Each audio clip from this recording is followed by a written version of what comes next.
And I looked, and behold, a pale horse, and his name that sat upon him was Death, and hell followed with him, and power was given unto them over the fourth part of the earth, to kill with sword, and with hunger, and with the beasts of the earth.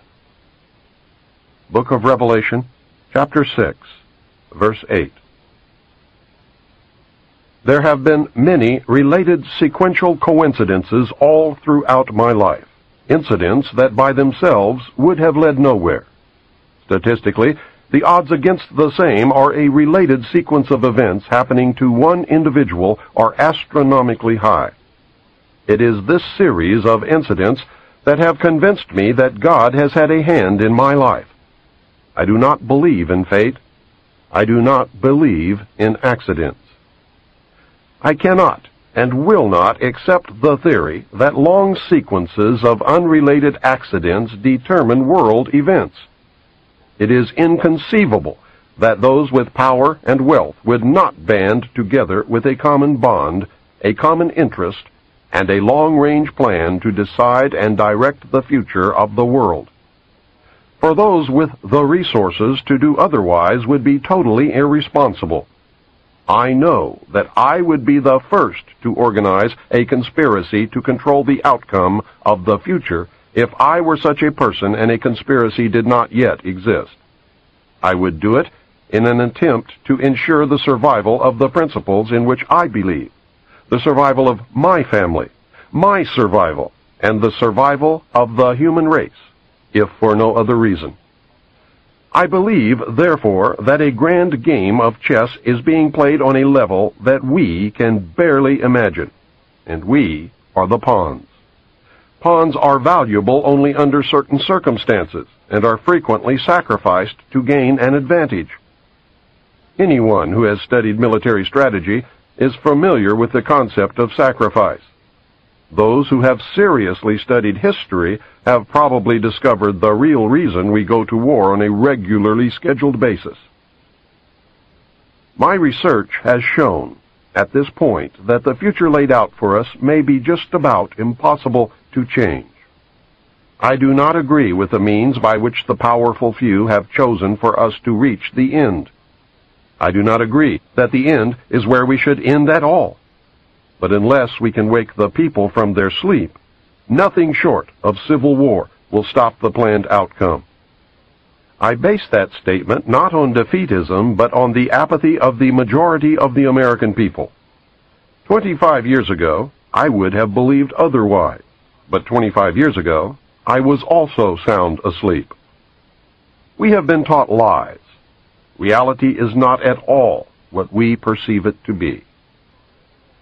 We cannot survive any longer by hanging on to the falsehoods of the past. Reality must be discerned at all costs if we are to be a part of the future. Truth must prevail in all instances, no matter who it hurts or helps, if we are to continue to live upon this earth.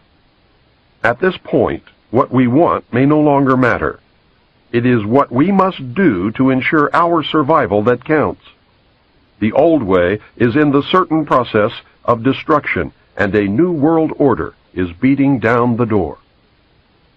I fear for the little ones, the innocents, who are already paying for our mistakes. There exists a great army of occupationally orphaned children. They are attending government-controlled daycare centers. There are latchkey kids who are running wild in the streets, and the lopsided, emotionally wounded children of single welfare mothers, born only for the sake of more money in the monthly check.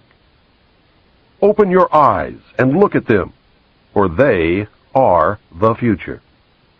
In them I see the sure and certain destruction of this once proud nation. In their vacant eyes, I see the death of freedom. They carry with them a great emptiness, and someone will surely pay a great price for their suffering. If we do not act in concert with each other and ensure that the future becomes what we need it to be, then we will surely deserve whatever fate awaits us. I believe with all my heart that God put me in places and in positions throughout my life so that I would be able to deliver this warning to His people. I pray that I have been worthy and that I have done my job. From the time a person leaves its mother's womb, its every effort is directed toward building, maintaining, and withdrawing into artificial wombs various sorts of substitute protective devices or shells.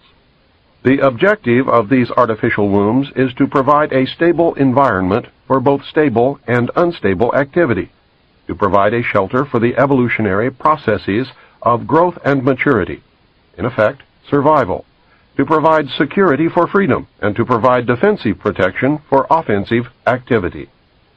This is equally true of both the general public and the elite. However, there is a definite difference in the way each of these classes go about the solution of problems. The primary reason why the individual citizens of a country create a political structure is a subconscious wish or desire to perpetuate their own dependency relationship of childhood. Simply put, they want a human God to eliminate all risk from their life, pat them on the head, kiss their bruises, put a chicken on every dinner table, clothe their bodies, tuck them into bed at night, and tell them that everything will be all right when they wake up in the morning.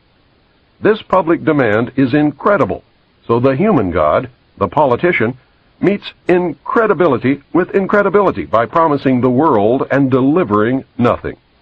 So who is the bigger liar, the public or the Godfather? This public behavior is surrender born of fear, laziness, and expediency. It is the basis of the welfare state as a strategic weapon, useful against a disgusting public. Most people want to be able to subdue and or kill other human beings which disturb their daily lives, but they do not want to have to cope with the moral and religious issues which such an overt act on their part might raise. Therefore, they assign the dirty work to others, including their own children, so as to keep the blood off their own hands. They rave about the humane treatment of animals, and then sit down to a delicious hamburger from a whitewashed slaughterhouse down the street and out of sight. But even more hypocritical, they pay taxes to finance a professional association of hitmen, collectively called politicians, and then complain about corruption in government. Again, most people want to be free to do things, but they are afraid to fail. The fear of failure is manifested in irresponsibility, and especially in delegating those personal responsibilities to others where success is uncertain or carries possible or created liabilities which the person is not prepared to accept. They want authority, but they will not accept responsibility or liability, so they hire politicians to face reality for them. The people hire the politicians so that the people can, 1. Obtain security without managing it. 2. Obtain action without thinking about it. 3. Inflict theft, injury, and death upon others without having to contemplate either life or death. 4. Avoid responsibility for their own intentions. 5. Obtain the benefits of reality and science without exerting themselves in the discipline of facing or learning either of these things. They give the politicians the power to create and manage a war machine to, 1. Provide for the survival of the nation womb. 2. Prevent encroachment of anything upon the nation womb. 3. Destroy the enemy who threatens the nation womb. 4. Destroy those citizens of their own country who do not conform for the sake of stability of the nation womb. Politicians hold many quasi-military jobs, the lowest being the police, which are soldiers, the attorneys and the CPAs next, who are spies and saboteurs, and the judges who shout the orders and run the closed union military shop for whatever the market will bear. The generals are industrialists. The presidential level of commander-in-chief is shared by the international bankers. The people know that they have created this farce and financed it with their own taxes, but they would rather knuckle under than be the hypocrite. Thus, a nation becomes divided into two very distinct parts, a docile subnation and a political subnation. The political subnation remains attached to the docile subnation, tolerates it, and leeches its substance until it grows strong enough to detach itself and then devour its parent. Human beings are machines, levers which may be grasped and turned, and there is little real difference between automating a society and automating a shoe factory. Factor 1. As in every social system approach, stability is achieved only by understanding and accounting for human nature. A failure to do so can be, and usually is, disastrous. As in other human social schemes, one form or another of intimidation, or incentive, is essential to the success of the draft. Physical principles of action and reaction must be applied to both internal and external subsystems. To secure the draft, individual brainwashing, programming, and both the family unit and the peer group must be engaged and brought under control. Factor 2. Father. The man of the household must be housebroken to ensure that Junior will grow up with the right social training and attitudes. The advertising media, etc., are engaged to see to it that father-to-be is compliant before or by the time he is married. He is taught that he either conforms to the social notch cut out for him, or his sex life will be hobbled, and his tender companionship will be zero. He is made to see that women demand security more than logical, principled, or honorable behavior. By the time his son must go to war, father, with jelly for a backbone, will slam a gun into Junior's hand before father will risk the censure of his peers or make a hypocrite of himself by crossing the investment he has in his own personal opinion or self-esteem. Junior will go to war, or father will be embarrassed. So Junior will go to war, the true purpose notwithstanding.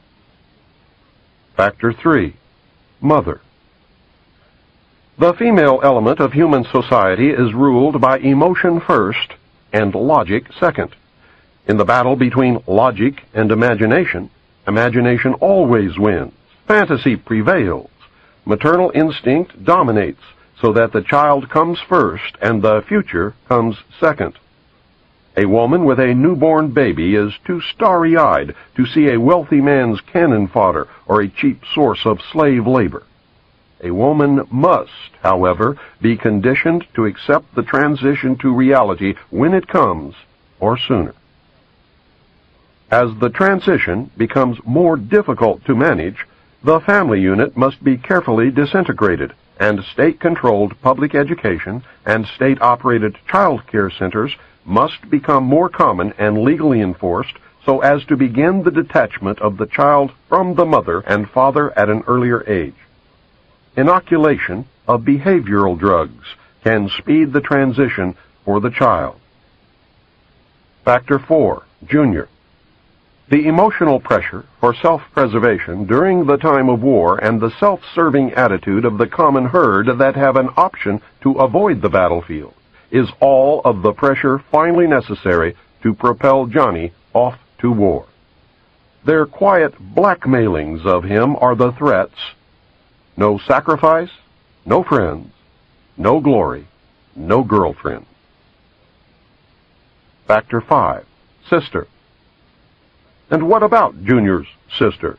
She is given all the good things of life by her father and taught to expect the same from her future husband regardless of the price.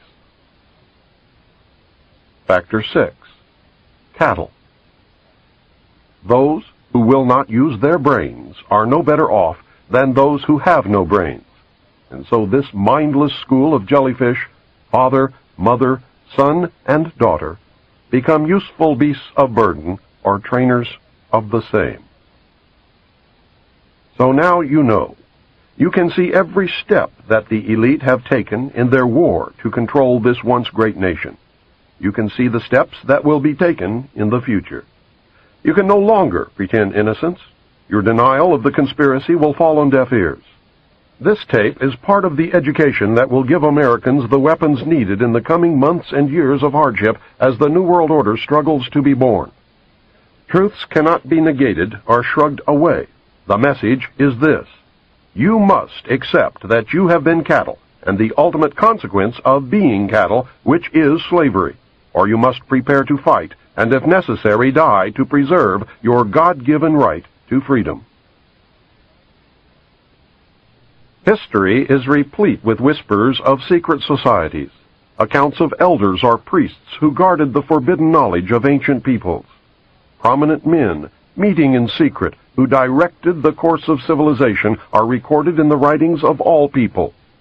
The oldest is the Brotherhood of the Snake, also called the Brotherhood of the Dragon, and it still exists under many different names. The Brotherhood of the Snake is devoted to guarding the secrets of the ages and to the recognition of Lucifer as the one and only true God. If you do not believe in God, Lucifer, or Satan, you must understand that there are great masses of people who do. I do not believe in racism, but millions do, and their beliefs and actions based upon those beliefs will affect me.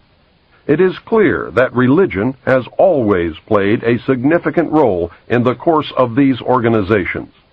Communication with a higher source, often divine, is a familiar claim in all but a few.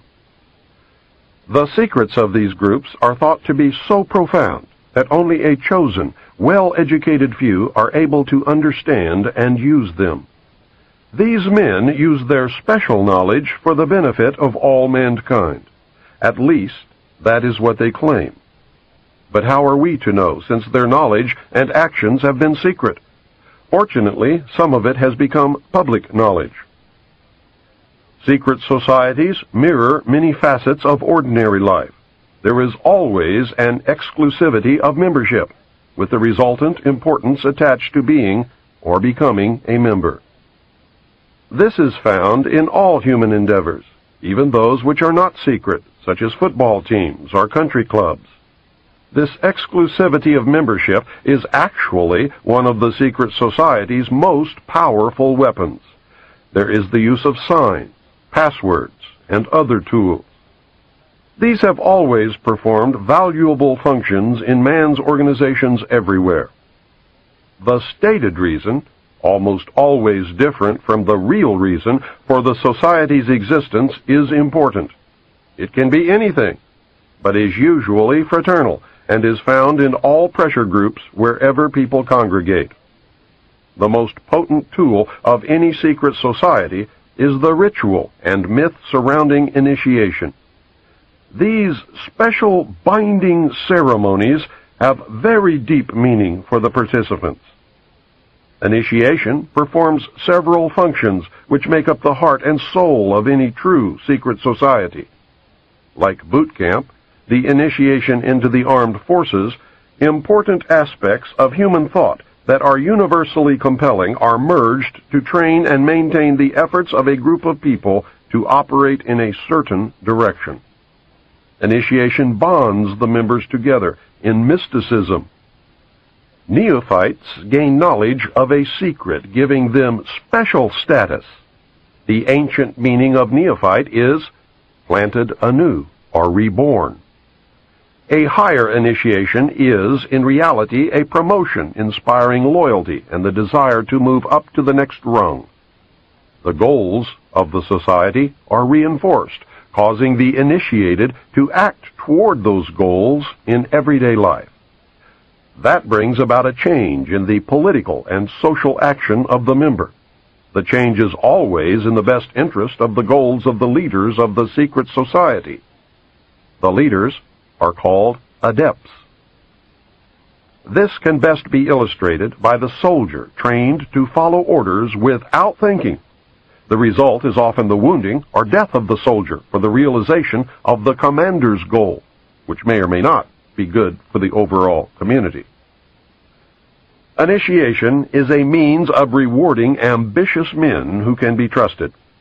You will notice that the higher the degree of initiation, the fewer the members who possess the degree. This is not because the other members are not ambitious, but because a process of very careful selection is being conducted. A point is reached where no effort is good enough without a pull up by the higher members. Most members never proceed beyond this point and never learn the real, secret purpose of the group. The frozen member from that point on serves only as a part of the political power base, as indeed he has always done. You may have guessed by now that initiation is a way to determine who can and cannot be trusted. A method of deciding exactly who is to become an adept may be decided during initiation by asking the candidate to spit upon the Christian cross. If the candidate refuses, the members congratulate him and tell him, "You have made the right choice, as a true adept would never do such a terrible thing." The newly initiated might find it disconcerting, however, that he or she never advances any higher. If instead the candidate spits upon the cross, he or she has demonstrated a knowledge of one of the mysteries and soon will find him or herself a candidate for the next higher level. The mystery is that religion is but a tool to control the masses. Knowledge or wisdom is their only God, through which man himself will become God. Man's desire to be one of the elect is something that no power on earth has been able to lessen, let alone destroy. It is one of the secrets of secret societies. It is what gives them a political base and lots of clout. Members often vote the same and give each other preference in daily business, legal, and social activities. It is the deepest desire of many to be able to say, "I belong to the elect." The first secret that one must know to even begin to understand the mysteries is that their members believe that there are but few truly mature minds in the world. They believe that those minds belong exclusively to them. The philosophy that follows is the classic secret society view of humanity. When a person of strong intellect is confronted with a problem which calls for the use of reasoning faculties, they keep their poise and attempt to reach a solution by garnering facts bearing upon the question. On the other hand, those who are immature when confronted by the same problem are overwhelmed. While the former may be said to be qualified to solve the mystery of their own destiny, the latter must be led like a bunch of animals and taught in the simplest language. Like sheep, they are totally dependent upon the shepherd. The able intellect is taught the mysteries and the esoteric spiritual truths.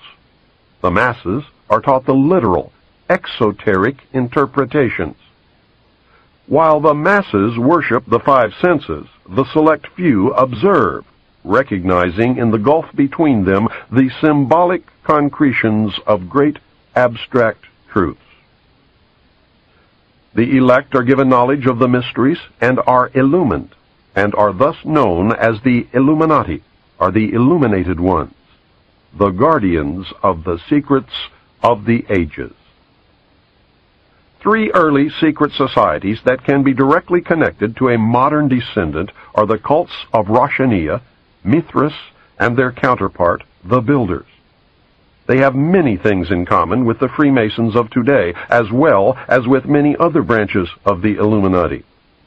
For instance, common to the Brotherhood are the symbolic rebirth into a new life without going through the portal of death during initiation, reference to the lion, and the grip of the lion's paw in the Master Mason's degree. The 3 degrees, which is the same as the ancient Masonic rites before the many other degrees were added, the ladder of 7 rungs, men only, and the all-seeing eye. Of special interest is the powerful society in Afghanistan in ancient times called the Roshaniya, Illuminated Ones. There are actually references to this mystical cult going back through history to the House of Wisdom at Cairo.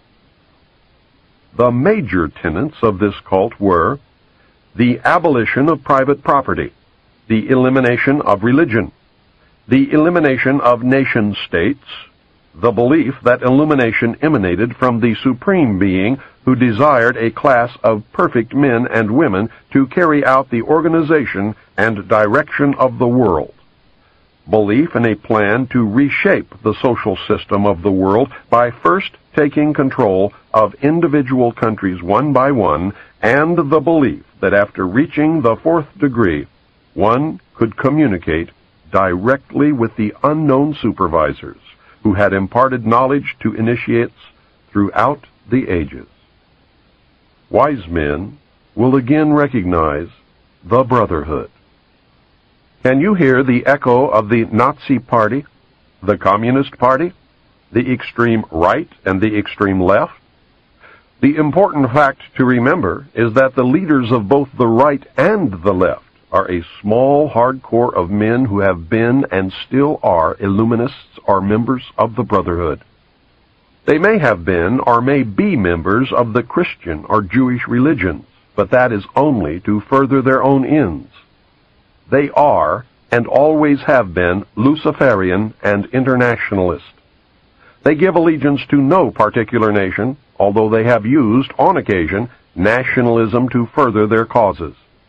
Their only concern is to gain greater economic and political power. The ultimate objective of the leaders of both groups is identical. They are determined to win for themselves undisputed control of the wealth, natural resources, and manpower of the entire planet. They intend to turn the world into their conception of a Luciferian totalitarian socialist state. In the process, they will eliminate all Christians, Jews, and atheists. You have just learned one, but only one, of the great mysteries. I hope to show that most modern secret societies, and especially those that practice degrees of initiation, and that is the key, are really one society with one purpose. You may call them whatever you wish: the Order of the Quest, the Jason Society, the Roshaniya, the Kabbalah, the Knights Templar, the Knights of Malta, the Knights of Columbus, the Jesuits, the Masons, the ancient and mystical order of Rosicruci, the Illuminati, the Nazi Party, the Communist Party, the executive members of the Council on Foreign Relations, the Group, the Brotherhood of the Dragon, the Rosicrucians, the Royal Institute of International Affairs, the Trilateral Commission, the Bilderberg Group, the Open Friendly Secret Society of the Vatican, the Russell Trust, the Skull and Bones, the Scroll and Key, the Order. They are all the same, and all work toward the same ultimate goal: a new world order. Many of them, however, disagree on exactly who will rule this new world order, and that is what causes them to sometimes pull in opposite directions while nevertheless proceeding toward the same goal. The Trilateral Commission is an elite group of some 300 very prominent business, political, and intellectual decision-makers of Western Europe, North America, and Japan. This enterprise is a private agency that works to build up political and economic cooperation among the three regions. Its grand design, which it no longer hides, is a new world order. A key to the danger presented by the Trilateral Commission is its seminal piece, written for them by Harvard professor Samuel P. Huntington in the mid-70s. In the paper, Professor Huntington recommended that democracy and economic development be discarded as outdated ideas. He wrote the following as co-author of the book Crises in Democracy. We have come to recognize that there are potential desirable limits to economic growth. There are also potentially desirable limits to the indefinite extension of political democracy. A government which lacks authority will have little ability short of cataclysmic crises to impose on its people the sacrifices which may be necessary. Look at the Council on Foreign Relations. Many members, in fact the majority, never serve on the executive committees. They never go through any initiation of any kind. They are, in fact, the power base, and are used to gain a consensus of opinion. The majority are not really members, but are made to feel as if they are. In reality, they are being used, and are unwilling or unable to understand. The Executive Committee is an inner core of intimate associates, members of a secret society called the Order of the Quest, also known as the Jason Society, devoted to a common purpose. The members are an outer circle on whom the inner core acts by personal persuasion, patronage, and social pressure. That is how they bought Henry Kissinger. Rockefeller gave Kissinger a grant of $50,000 in the early 50s, a fortune in those days, and made dear old Henry a member of the CFR. Anyone in the outer circle who does not toe the mark is summarily expelled, and the lesson is not lost on those who remain. Do you remember the human desire to be a member of the elect? That is the principle at work. The Council on Foreign Relations has been the foremost flank of America's foreign policy establishment for more than half a century. The Council on Foreign Relations is a private organization of business executives, scholars, and political leaders that studies global problems and plays a key role in developing United States foreign policy. The CFR is one of the most powerful semi-official groups concerned with America's role in international affairs. It is controlled by an elect group of men recruited from the Skull and Bones and the Scroll and Key societies of Harvard and Yale, which are both chapters of a secret branch of the Illuminati known as Chapter 322 of the Order. The members of the Order make up the Executive Committee of the Council on Foreign Relations after undergoing initiation into the Order of the Quest, also known as the Jason Society. The Council on Foreign Relations is an offshoot sister organization to the British Royal Institute of International Affairs. Their goal is a new world order. Although it existed as a dinner club in New York, it did not take on its present power until 1921, when it merged with the Royal Institute of International Affairs and received its financial base from J.P. Morgan, the Carnegie Endowment, the Rockefeller family, and other Wall Street banking interests. The Council on Foreign Relations controls our government. Through the years, its members have infiltrated the entire executive branch, State Department, Justice Department, Central Intelligence Agency, and the top ranks of the military. Every director of the Central Intelligence Agency has been a member of the CFR. Most presidents since Roosevelt have been members. The members of the CFR dominate ownership of the press, and most, if not all, of America's top journalists are members.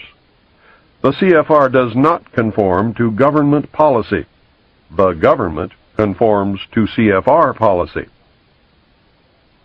I read top-secret documents while with Naval Intelligence that stated that President Eisenhower had appointed 6 of the Executive Committee members of the CFR to sit on the panel called Majesty 12, also known as Majority 12 for security reasons. Majesty 12 is the secret group that is supposed to control extraterrestrial information and projects. The document stated that Eisenhower had also appointed 6 members from the executive branch of government who were also members of the CFR. The total membership of Majesty 12 was 19, including Dr. Edward Teller and the 6 members from the Jason Scientific Group. Again, whether this is true or disinformation depends solely upon the existence of aliens. The CFR is a secret society in that it forbids the taking of notes or the publishing of minutes of its meetings. Any member who divulges the subject or any part of any conversation or talk that took place during a meeting is terminated. The goal of the Council on Foreign Relations is a new world order. Remember, never worship a leader. If you worship a leader, you then no longer have the ability to recognize when you have been deceived. The most powerful secret organization in the world is the Bilderberg Group, organized in 1952 and named after the hotel where its first meeting took place in 1954. The man who organized the Bilderberg Group, Prince Bernhard of the Netherlands, has the power to veto the Vatican's choice of any pope it selects. Prince Bernhard has this veto power because his family, the Habsburgs, are descended from the Roman emperors. Prince Bernhard is the leader of the black families. He claims descent from the house of David and thus can truly say that he is related to Jesus. Prince Bernhard, with the help of the CIA, brought the hidden ruling body of the Illuminati into public knowledge as the Bilderberg Group. This is the official alliance that makes up the world governing body.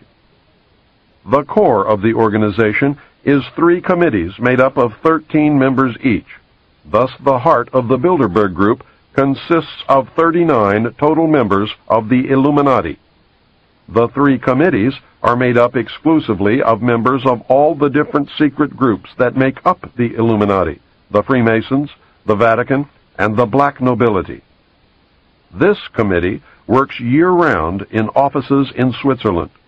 It determines who is invited to the annual meeting and what policies and plans will be discussed. Every proposal or plan that has ever been discussed at an annual meeting of the Bilderberg Group has come to pass usually within 1 or 2 years following the meeting. The Bilderberg Group is directing the quiet war that is being waged against us. How can they do it? These are the men who really rule the world. Manly P. Hall, 33rd degree Mason, probably the most renowned expert on these subjects, wrote in his book, The Secret Destiny of America. For more than 3,000 years, secret societies have labored to create the background of knowledge necessary to the establishment of an enlightened democracy among the nations of the world. All have continued, and they still exist, as the Order of the Quest. Men bound by a secret oath to labor in the cause of world democracy decided that in the American colonies they would plan the roots of a new way of life. The Order of the Quest was set up in America before the middle of the 17th century. Franklin spoke for the Order of the Quest, and most of the men who worked with him in the early days of the American Republic were also members. Not only were many of the founders of the United States government Masons, but they received aid from a secret and august body existing in Europe, which helped them to establish this country for a particular purpose known only to the initiated few. The members of the Bilderberg Group are the most powerful financiers, industrialists, statesmen, and intellectuals who get together each year for a private conference on world affairs. The meetings provide an informal, off-the-record opportunity for international leaders to mingle and are notorious for the cloak of secrecy they are held under. The headquarters office is in The Hague in the Netherlands. The goal of the Bilderberg Group is a one-world, totalitarian socialist government and economic system. Take heed, as time is running short. You must understand that secrecy is wrong. The very fact that a meeting is secret tells me that something is going on that I would not approve. Do not ever believe that grown men meet on a regular basis just to put on fancy robes, hold candles, and glad-hand each other. George Bush, when he was initiated into the Skull and Bones, did not lie naked in a coffin with a ribbon tied around his genitalia and yell out the details of all his sexual experiences because it was fun. He had much to gain by accepting initiation into the order, as you can now see. These men meet for important reasons, and their meetings are secret because what goes on during the meetings would not be approved by the community. The very fact that something is secret means there is something to hide. John Robison wrote Proofs of a Conspiracy in 1798, and I believe he said it best in the following passage. Nothing is so dangerous as a mystic association. The object remaining a secret in the hands of the managers, the rest simply put a ring in their own noses, by which they may be led about at pleasure, and still panting after the secret, they are the better pleased the less they see of their way. A mystical object enables the leader to shift his ground as he pleases, and to accommodate himself to every current fashion or prejudice. This again gives him almost unlimited power, for he can make use of these prejudices to lead men by troops. He finds them already associated by their prejudices and waiting for a leader to concentrate their strength and set them in motion. And when once great bodies of men are set in motion, with a creature of their fancy for a guide, even the engineer himself cannot say, "Thus far shalt thou go, and no farther." Is the common man really as stupid as the elite seem to believe? If he is, then maybe the average citizen is better off ignorant, being manipulated this way and that whenever the elite deem it necessary. We will discover the answer very quickly when the common man finds that his e-ticket to Fantasyland has just expired. I hope I have shown you the role of secret societies and groups within the world power structure. I hope you can see how these groups gain and keep power. You should have some understanding of how, operating in secrecy and infiltrating every level of government and vital industry, including the press, the elect manipulate the people and nations of the world toward any direction desired. I hope you caught on to the fact that the secret power structure is toward a totalitarian socialist state or fascism. It is not the Nazis, as they were a product of this power structure. It is not the Jews, although some very wealthy Jews are involved. It is not the communists, as they fit the same category as the Nazis. It is not the bankers, but they do play an important role. I also hope that you are beginning to look inside yourself to see if their reality fits. Are you getting the message? This is the end of Side 1. Please fast forward the cassette to the end and turn over to play Side 2.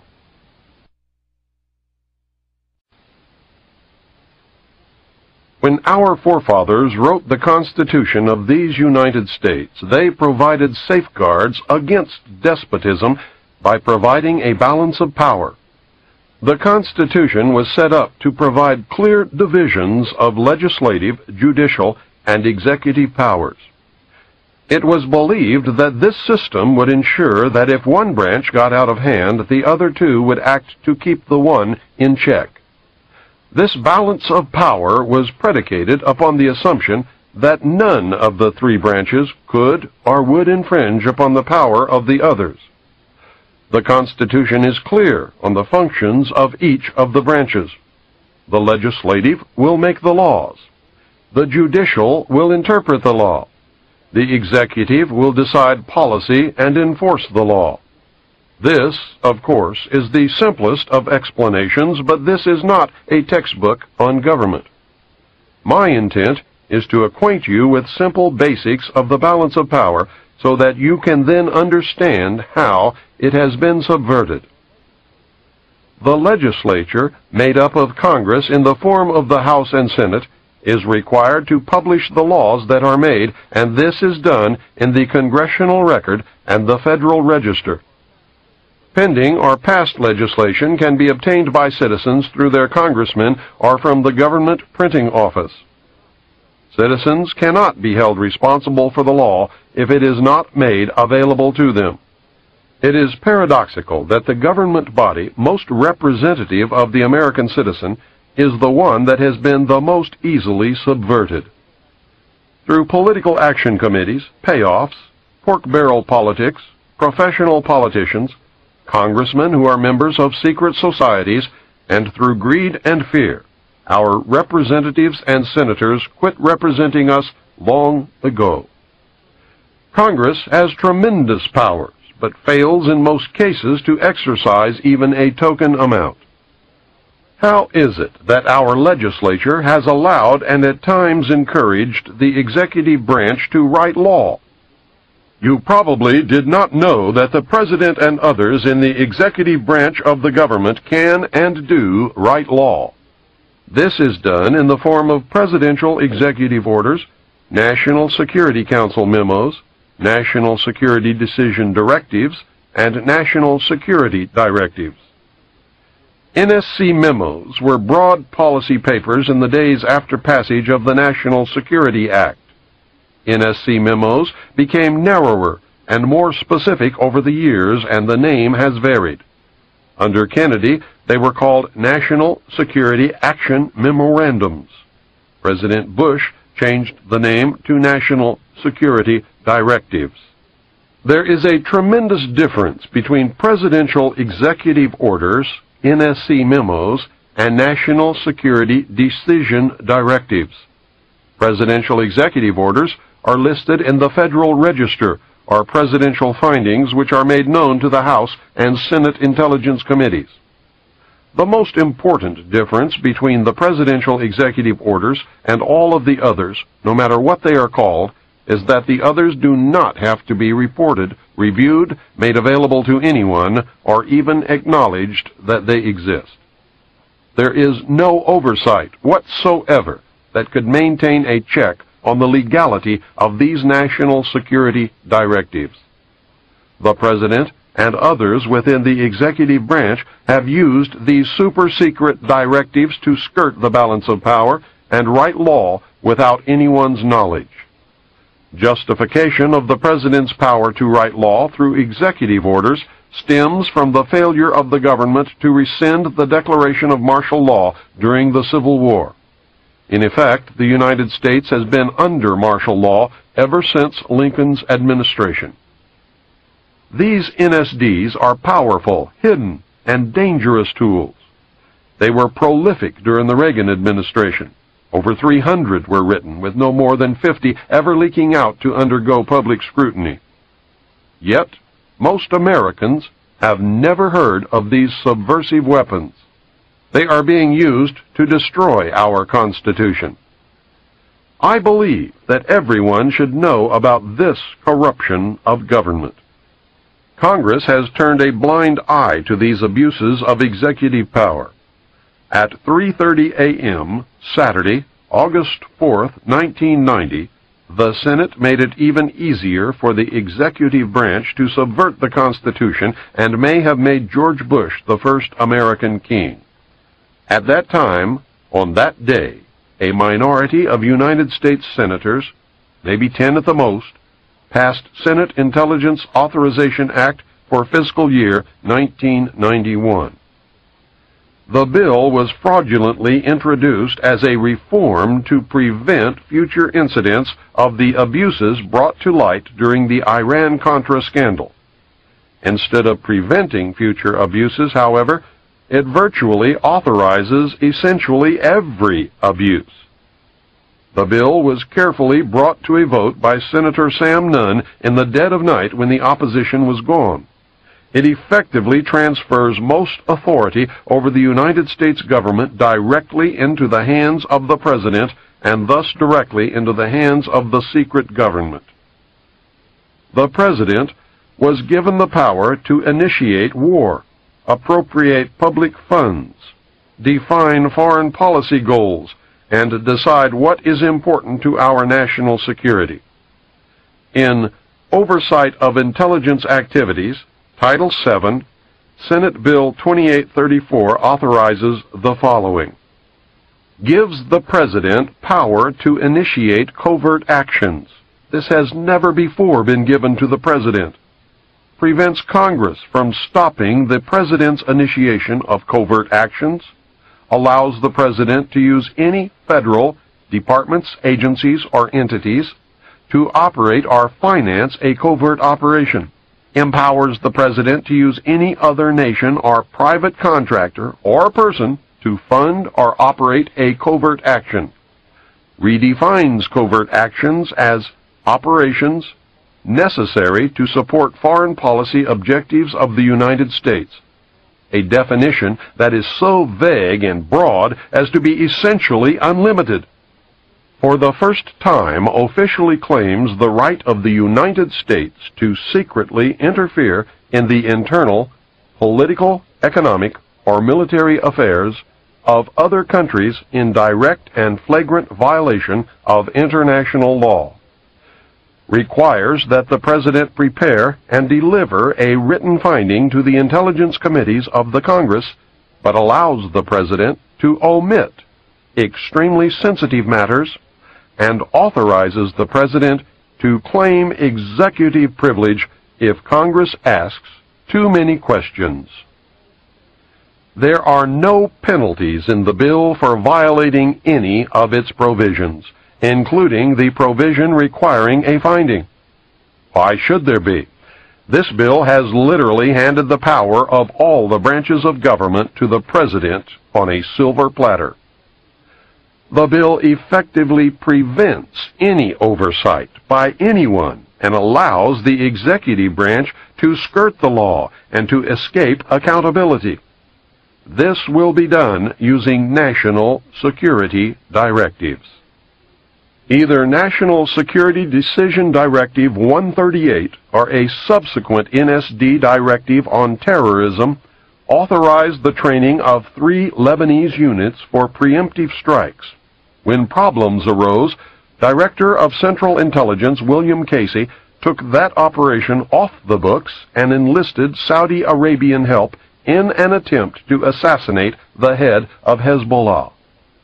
A resulting car bombing killed about 80 in Beirut. Sheikh Fadlallah, the target, was unhurt. The United States military, along with civilian law enforcement teams, conducted joint anti-terrorist training across America. To allay public fears, the participants wore civilian clothing. NSD directives have become the de facto legislative vehicle of the national security state. It has become known through the research of Susan Fitzgerald, a research consultant at the Fund for Constitutional Government in Washington, who has collected declassified NSD directives, that many were released without the White House letterhead at the top of the page and without the President's signature at the bottom. This, she speculates, is to conceal the fact that the signatures on some of them would reveal that they had been made by AutoPen, not by Ronald Reagan's own hand. That should give you a taste of what we are up against. Please understand that virtually all but a very few NSD directives still remain classified, and unless the public forces disclosure, their effect will probably never be known. Somewhere within the volumes of secret NSD directives, there is a plan to suspend the Constitution of the United States of America. The existence of this plan surfaced during the Iran-Contra hearings. Congressman Jack Brooks, Democrat from Texas, attempted to bring it into the open. When he asked Colonel Oliver North directly if North had ever helped draft a plan to suspend the Constitution, Brooks was silenced by the committee chairman, Senator Daniel K. Inouye, Democrat from Hawaii. Senator Inouye stated that the subject dealt with national security, and any questions regarding the matter could be brought up during a closed-door session. We never learned the outcome. I would like to know who gave anyone in any branch of government with any title the right to suspend the Constitution at any time, for any reason, under any conditions. I believe the plan to suspend the Constitution is directly tied to the underground facility called Mount Weather and to the Federal Emergency Management Agency known as FEMA. Mount Weather is so shrouded in secrecy that 99.9% of Americans have never heard of it. FEMA, however, is another story. Remember Hurricane Hugo? Remember the federal agency FEMA that was sent to handle the emergency and was thrown out by the citizens because of gross incompetence? FEMA was incompetent because emergency management is just a guise for its real purpose, which is to take over local, state, and federal government in case of a national emergency. The only way FEMA could do such a thing is if the Constitution were suspended and martial law were to be declared. Therefore, its very existence is proof positive that a plan to suspend the Constitution does, in fact, exist. Just outside of a sleepy little town called Bluemont, Virginia, about 46 miles west of Washington, D.C., is an area of wilderness covering what has been called the toughest granite rock in the eastern United States. The area is surrounded by signs marked Restricted Area, and this installation has been declared a restricted area. Unauthorized entry is prohibited. Other signs state, all persons and vehicles entering hereon are liable to search. Photographing, making notes, drawings, maps, or graphic representations of this area or its activities is prohibited. Such material found in the possession of unauthorized persons will be confiscated. Internal Security Act of 1950. The installation is beneath a mountain, and its name is the Western Virginia Office of Controlled Conflict Operations. Its nickname is Mount Weather. It was ordered to be built by the Federal Civil Defense Administration, which is now the Federal Preparedness Agency. Mount Weather was designed in the early 50s as part of a civil defense program to house and protect the executive branch of the federal government. The official name was the Continuity of Government Program. Congress has repeatedly tried to discover the real purpose of Mount Weather, but so far has been unable to find out anything about this secret installation. Retired Air Force General Leslie W. Bray, director of the Federal Preparedness Agency, told the Senate Subcommittee on Constitutional Rights in September 1975, I am not at liberty to describe precisely what is the role and the mission and the capability that we have at Mount Weather or at any other precise location. In June 1975, Senator John Tunney, Democrat from California, chairman of the Subcommittee on Constitutional Rights, charged that Mount Weather held dossiers on at least 100,000 Americans. He later alleged that the Mount Weather computers, described as the best in the world, can obtain millions of pieces of additional information on the personal lives of American citizens simply by tapping the data stored at any of the other 96 federal relocation centers. I know from my stint with the Office of Naval Intelligence that these dossiers consist of information collected about American patriots, men and women who are most likely to resist the destruction of our Constitution and the formation of the totalitarian police state under the New World Order. The Patriot Data Bank is constantly updated so that when the appointed hour arrives, all patriots can be rounded up with little, if any, effort. The plan calls for this to be accomplished in the dead of night on a national holiday. The most likely holiday is Thanksgiving, when everyone, no matter the religion, race, or creed, will be at home. The targets will be ripe for the picking after a heavy meal, maybe some alcoholic beverages, and during a deep sleep. There is a traitor in the Patriot movement who provides the secret government with accurate names and addresses of patriots who will fight to protect and defend the Constitution. My recommendation is that no patriot should ever be at home or in the home of any family member on any holiday ever again until the traitors have been hung and the Constitution restored as the supreme law of the land. Some sources state that Mount Weather is virtually an underground city, complete with dormitories, private apartments, streets, sidewalks, cafeterias, hospitals, water purification systems, power plant, office buildings, a lake fed by fresh water from underground springs, a mass transit system, and many other astounding things. Several disturbing facts emerge when one researches Mount Weather.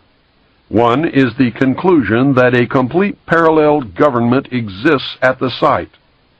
9 federal departments exist there: agriculture, commerce, health, education, and welfare, housing and urban development, interior, labor, state, transportation, and the Treasury.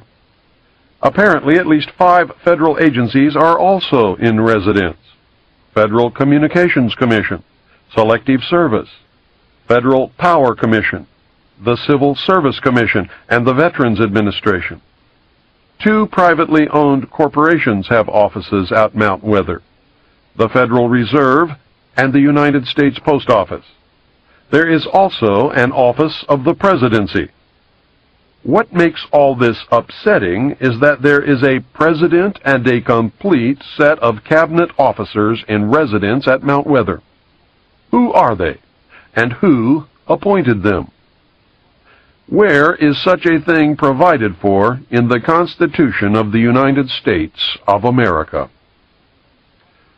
Mount Weather is the operational center, the hub of over 96 other underground federal relocation centers scattered across the United States. The majority of these appear to be concentrated in Pennsylvania, Virginia, West Virginia, Maryland, and North Carolina.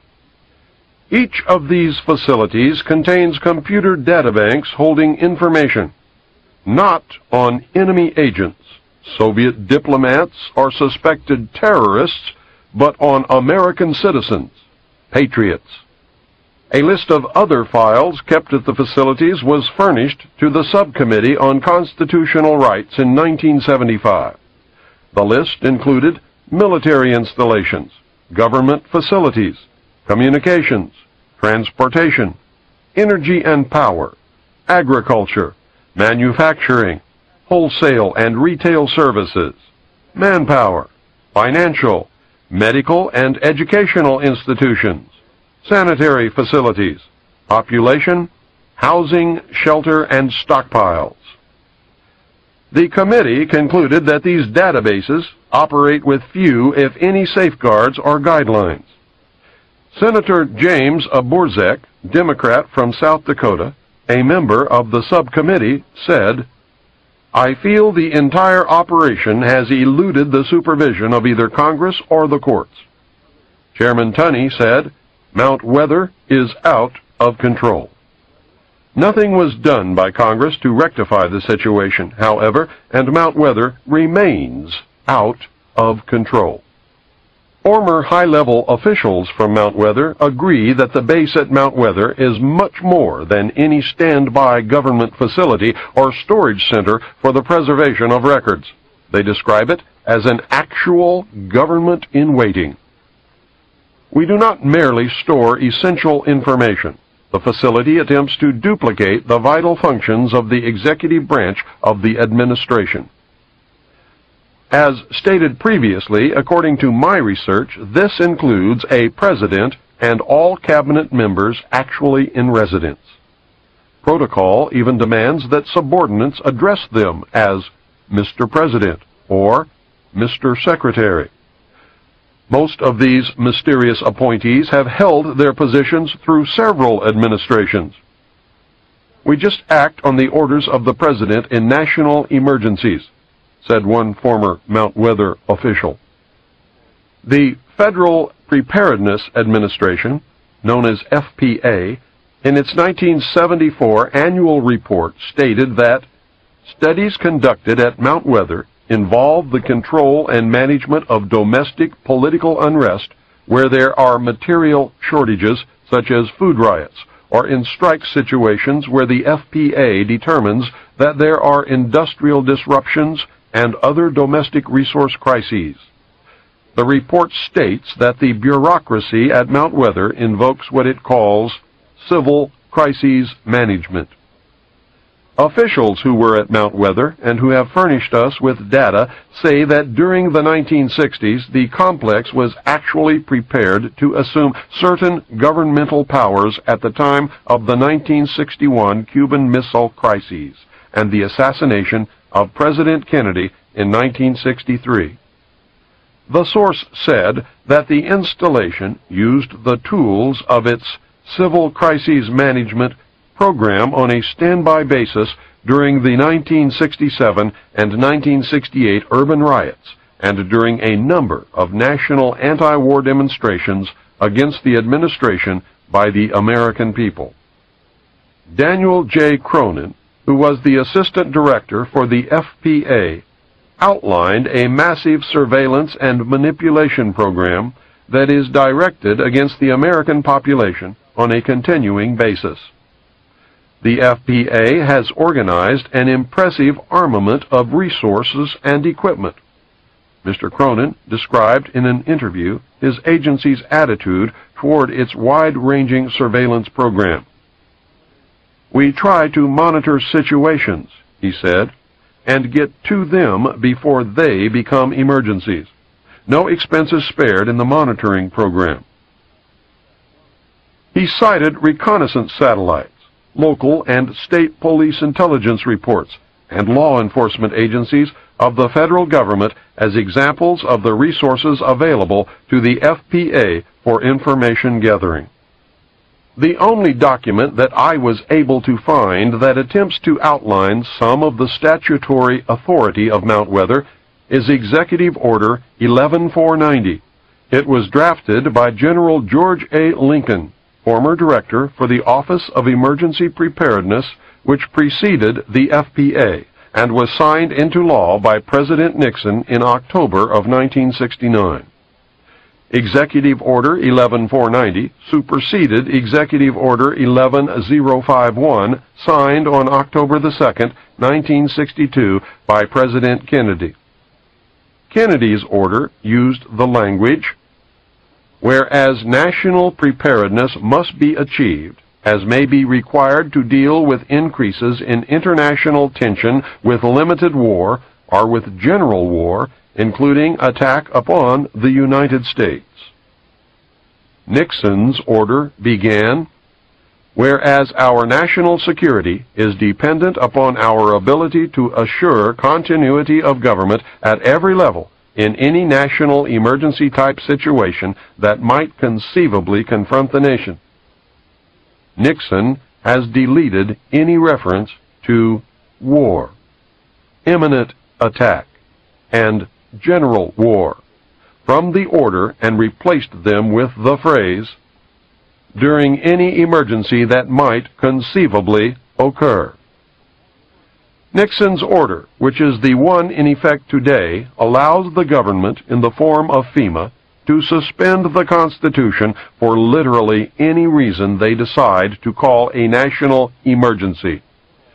I cannot find a plan or executive order anywhere which outlines any procedure or allowance for the restoration of the Constitution after a national emergency has ended.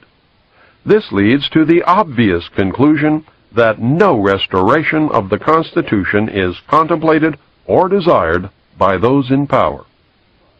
In 1975, Senator Tunney expressed concern when he said, "We know from what we've heard in the press that 15,000 names were being maintained by the Federal Bureau of Investigation for detention in an emergency. We also know that the Internal Revenue Service had its files on individual taxpayers.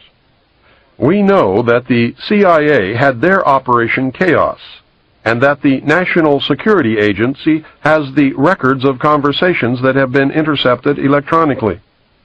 My question is this: is there anyone like yourself, General Bray, that is in control of the overall access to this data if it is maintained in a relocation site? And your answer, as I understood it, is no. Then he continued, General Bray, I must say that I still don't know who's in control of these relocation centers.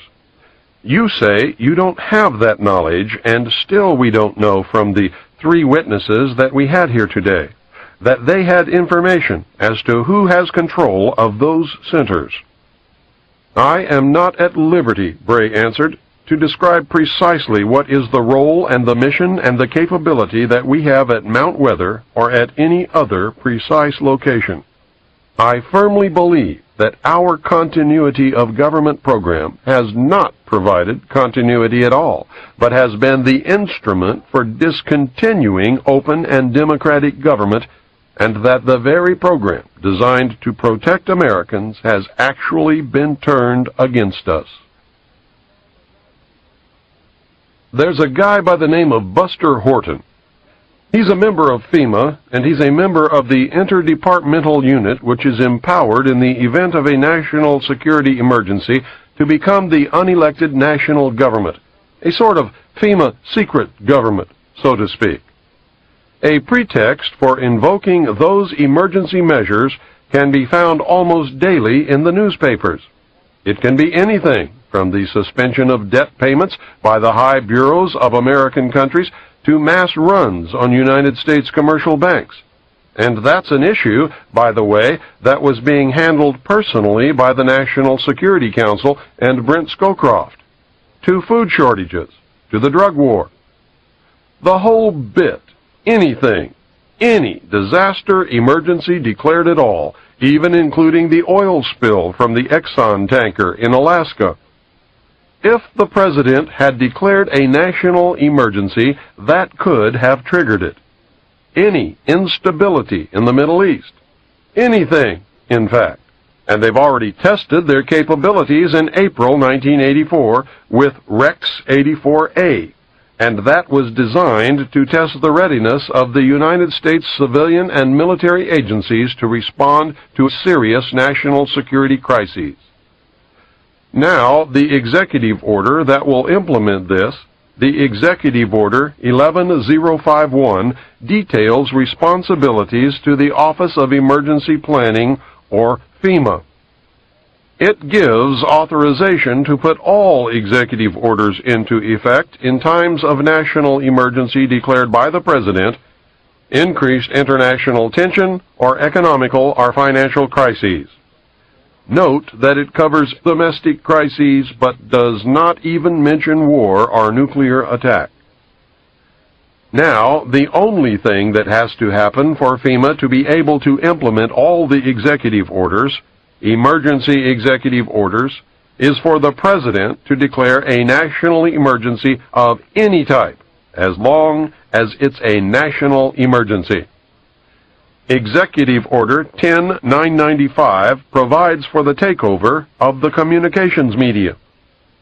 Executive Order 10997 provides for the takeover of all electric, power, petroleum, gas, fuels, and minerals. Executive Order 10988 provides for the takeover of food resources and farms. Executive Order 10999 provides for the takeover of all modes of transportation, control of highways, seaports, and etc. Executive Order 11000 provides for mobilization of all civilians into work brigades under the government supervision. Executive Order 11001 provides for governmental takeover of all health, education, and welfare functions. Executive Order 11002 designates the Postmaster General to operate a national registration of all persons. Executive Order 11003 provides for the government to take over airports and aircraft. Executive Order 11004 provides for the Housing and Finance Authority to to relocate communities, designate areas to be abandoned, and establish new locations for populations. Executive Order 11005 provides for the government to take over railroads, inland waterways, and public storage facilities. Now, all of these were combined under Nixon into one huge executive order which allows all of this to take place if the President declares a national emergency, and it can be implemented by the head of FEMA, not by the President. The President has already given him that power under these executive orders. All of these were combined into Executive Order 11490, and that was signed by President Carter on July 20th, 1979, and is, in fact, law. Now, remember what North said during the Iran-Contra hearings.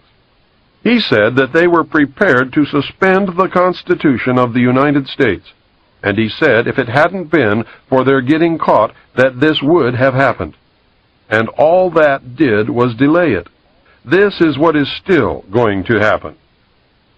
President Bush issued a new executive order delegating to the director of FEMA powers which were vested in the President by the Disaster Relief and Emergency Assistance Act of 1988. And although the order was described by the White House as simply a technical matter, in reality, the revision delegated to the FEMA director direct responsibility for a large number of items which were earlier only the President's prerogative, and that includes responsibility for general federal assistance, federal emergency assistance, hazard mitigation, individual and family grant programs, and the power to direct other federal agencies to assist in an emergency. And that's the key. All other federal agencies will come under FEMA. Of course, the President retains the power to actually declare an emergency, but as soon as he does that, the implementation of the measures utilized will be transferred directly to the Director of FEMA. Professor Samuel P. Huntington drafted for Jimmy Carter Presidential Memorandum 32, which led to the creation of FEMA in 1979. He wrote the seminal piece for the Trilateral Commission in the mid-1970s, recommending that democracy and economic development be discarded as outdated ideas. He wrote as co-author of the book Crises in Democracy. We have come to recognize that there are potential desirable limits to economic growth. There are also potentially desirable limits to the indefinite extension of political democracy. A government which lacks authority will have little ability short of cataclysmic crises to impose on its people the sacrifices which may be necessary. All of Huntington's ideas were rewritten into National Security Decision Directive 47, and that was enacted by President Reagan on July 22, 1982. It identified important areas to be upgraded, such as the nation's industrial base to maintain the national defense, but it nonetheless, and this is very important, laid the groundwork for the secret government's options to institute a police state, and its title is Emergency Mobilization Preparedness. It ordered preparedness measures that involved the waiving or modification of socio-economic regulations that delay emergency responses and that should receive priority attention.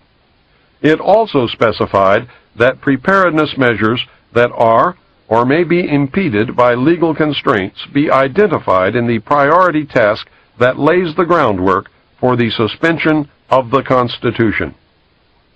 This has nothing to do with the right wing, left wing, or any other damn thing. It has to do with the Illuminati taking over this country and joining in the New World Order. I give lectures all over the United States. At some point before, during, or after every lecture, some well-meaning but misguided soul tells me that I have it all wrong, and that it's the Jews, the Catholics, the communists, or the bankers that are the cause of all our ills. The target group is blamed for everything that has ever gone wrong. Power over everyone and everything is always attributed to this group, whichever group it happens to be at that moment to that person. These poor people are on the right track in that there has been and certainly is a conspiracy to bring about a totalitarian world order. They are completely off track to think that any one ethnic, religious, or financial group alone could ever muster enough power to bring its plan to fruition. One group, you see, would always be opposed by all of the other special interest groups that exist and have always existed throughout history. That is, unless they were all really the same group, the Illuminati, or for some reason they became unified, the Bilderberg Group. The one-group scenario, except for the Illuminati, has been used effectively to divert your attention away from the truth. It has caused you to fight each other in a manipulation that always leads the real conspiracy closer to its ultimate goal, a new world order. Following World War II, something happened that was to have tremendous significance for the future of all mankind. The intellectuals took note of this happening and brought it to the attention of the world power elite. The elite were severely shaken by the predicted repercussions of this event. They were told that by or shortly after the year 2000, the total collapse of civilization as we know it and the possible extinction of the human race could occur. It could occur, that is, if we did not destroy the earth with nuclear weapons before then. They were told that the only things that could stop these predicted events would be severe cutbacks of the human population, the cessation or retardation of technological and economic growth, the elimination of meat in the human diet, strict control of future human reproduction, a total commitment to preserving the environment, colonization of space, and a paradigm shift in the evolutionary consciousness of man. Those in power immediately formed an alliance and set about bringing the recommended changes to fruition through propaganda, mind control, and other manipulations of the masses. The Illuminati's prayers had been answered. What was this event that caused so much consternation and changed forever the future of the world? Millions of soldiers returned from war. The soldiers found lonely, eager women waiting for them. The greatest coupling in the history of the human race occurred. The result was everyone born between 1941 and 1955 and the children that they would eventually produce. It was me, and you, and everyone who lives today. It was the great worldwide baby boom.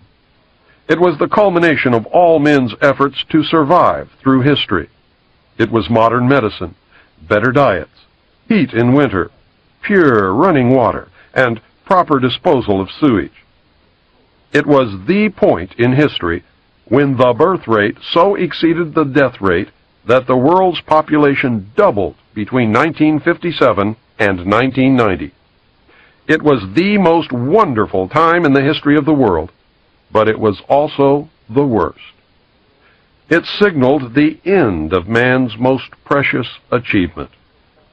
An alliance of all of the powers on earth, open and hidden, decided that individual freedoms could no longer be tolerated in the interest of the preservation of the human race.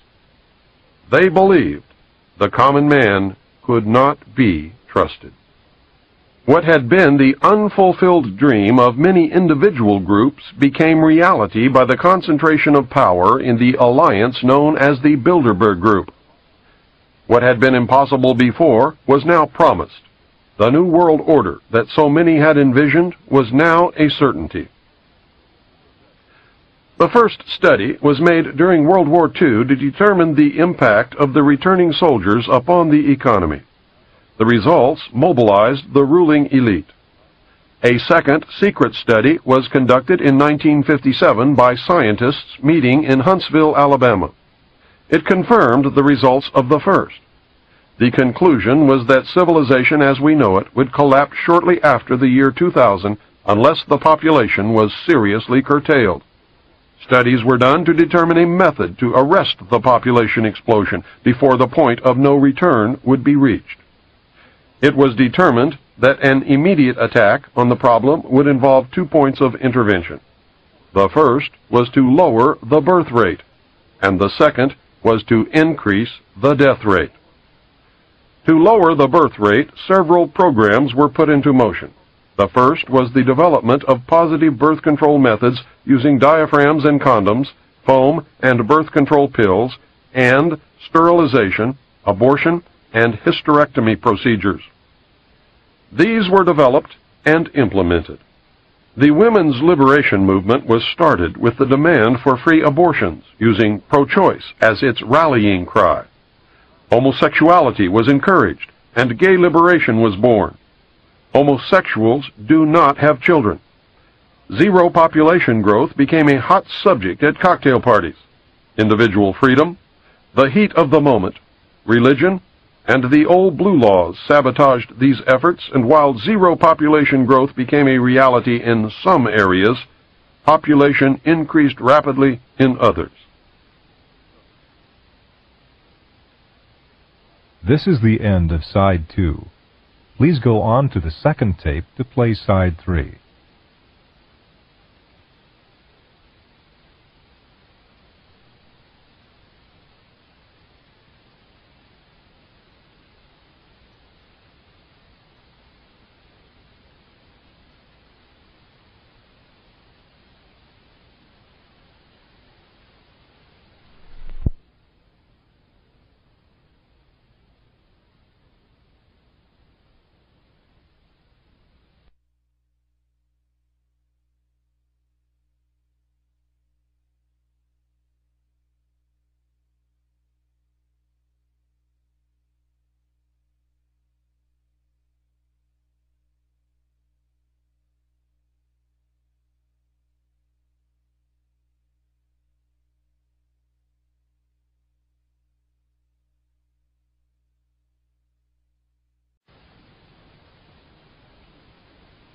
The only alternative left to the world's ruling elite was to increase the death rate. This was a difficult thing to do, as no one wanted to pick people out of a crowd and line them up for execution. Neither did they relish the possible consequences of an enraged public upon discovering that they were being systematically murdered. Of course, a very short but very deadly global war using nuclear weapons upon select population concentrations was contemplated, and to tell you the truth, was not ruled out. The fact that such a population control was even contemplated confirmed the worst fears of those who had participated in the 1957 study. War was put on the back burner to simmer, but may become a reality. In the meantime, something else had to be done that would absolve the decision-makers of guilt and place the blame on those who did not lead clean lives. Something that could be blamed upon Mother Nature. What was needed was the bubonic plague, or some other horrible but natural disease. The answer came from Rome. Several top-secret recommendations were made by Dr. Aurelio Pacelli of the Club of Rome. He advocated that a plague be introduced that would have the same effect as the famous Black Death of history. The chief recommendation was to develop a microbe which would attack the autoimmune system and thus render the development of a vaccine impossible. The orders were given to develop the microbe and to develop a prophylactic and a cure. The microbe would be used against the general population and would be introduced by vaccine. The prophylactic was to be used by the ruling elite. The cure will be administered to the survivors when it is decided that enough people have died. The cure will be announced as newly developed when in fact it has existed from the beginning. This plan is a part of Global 2000. Funding was obtained from the United States Congress under House Bill 15090 passed in 1969, where $10 million was given to the Department of Defense's 1970 budget. Testimony before the Senate committee revealed that they intended to produce a synthetic biological agent, an agent that does not naturally exist and for which no natural immunity could have been acquired. Within the next 5 to 10 years, it would probably be possible to make a new infective microorganism which could differ in certain important aspects from any known disease-causing organisms. Most important of these is that it might be refractory to the immunological and therapeutic processes upon which we depend to maintain our relative freedom from infectious disease. Sir Julian Huxley said, "Overpopulation is, in my opinion, the most serious threat to the whole future of our species." The project, called M.K. Naomi, was carried out at Fort Detrick, Maryland. Since large populations were to be decimated, the ruling elite decided to target the undesirable elements of society. Specifically targeted were the black, Hispanic, and homosexual population. The poor homosexuals were encouraged on the one hand and scheduled for extinction on the other. The African continent was infected via smallpox vaccine in 1977. The vaccine was administered by the World Health Organization. According to Dr. Robert Strecker, without a cure, the entire black population of Africa will be dead within 15 years. Some countries are well beyond epidemic status. The United States population was infected in 1978 with the hepatitis B vaccine. Dr. Wolf Zmunis, the ex-roommate of Pope John Paul II, was the mastermind behind the November 78 to October 79 and March 80 to October 81 experimental hepatitis B vaccine trials conducted by the Centers for Disease Control in New York, San Francisco, and 4 other American cities. He loosed the plague of AIDS upon the American people. The gay population was infected.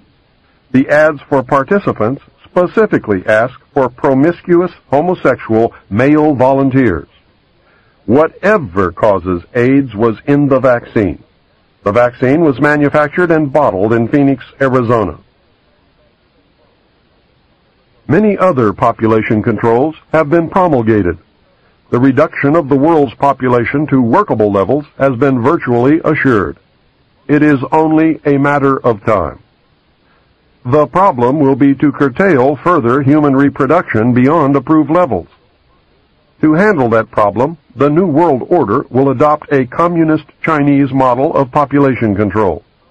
It is the only population control program that has ever worked. The old and infirm have been periodically murdered, and couples are forbidden to have more than one child. Penalties are so severe that families in China with 2 children are extremely rare. 3-children families are non-existent. A surprising byproduct is that Chinese children as a group are treated better than any other national grouping of children in the world, including the United States. Tobacco fields in the United States have been fertilized with the radioactive tailings from uranium mines, resulting in a tremendous increase in the incidence of lip, mouth, throat, and lung cancer.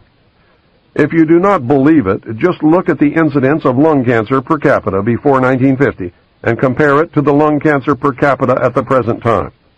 Are those who smoke committing suicide? Or are they being murdered?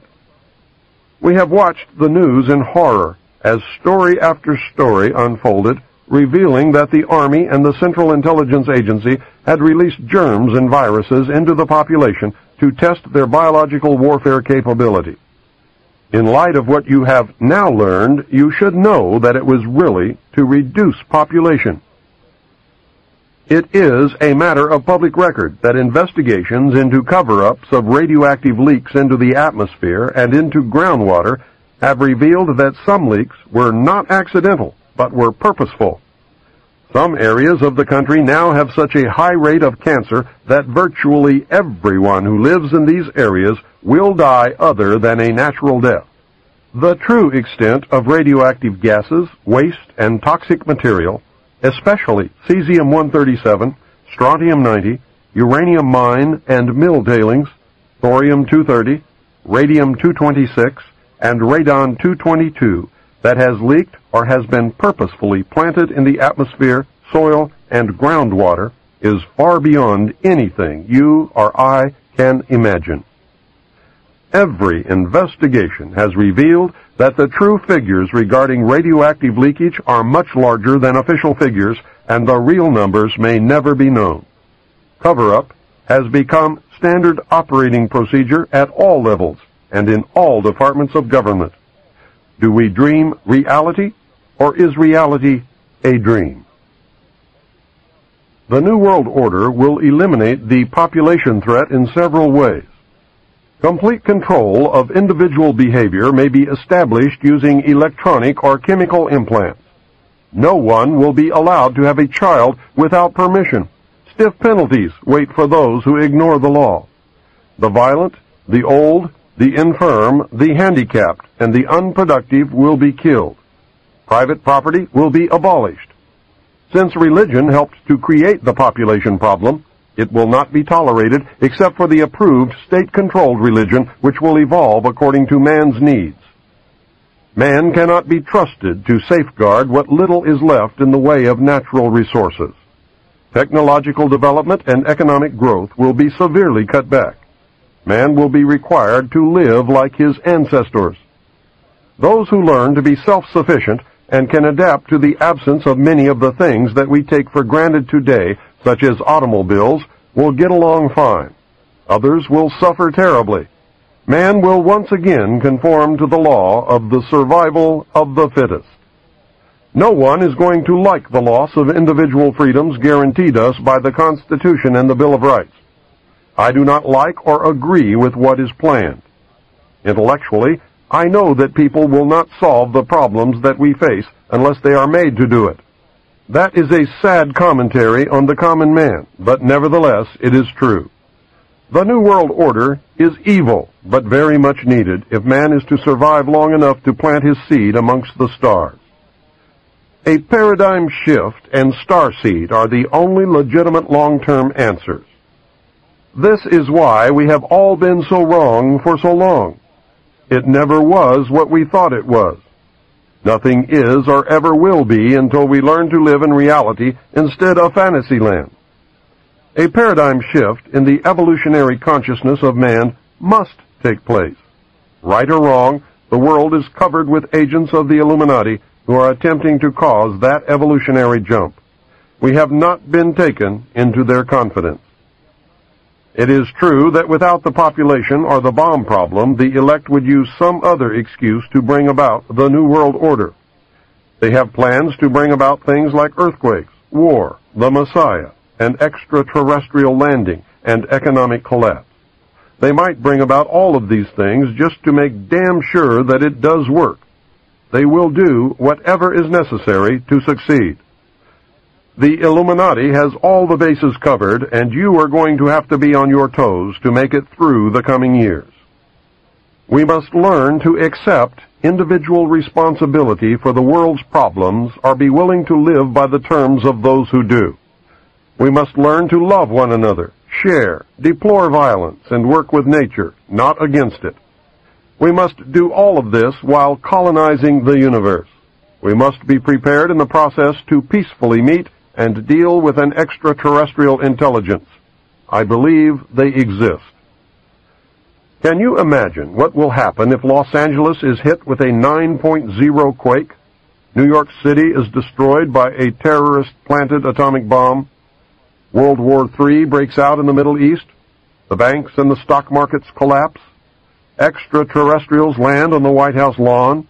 Food disappears from the markets? Some people disappear? The Messiah presents himself to the world, and all in a very short period of time? Can you imagine? The world power structure can and will, if necessary, make some or all of those things happen to bring about the New World Order.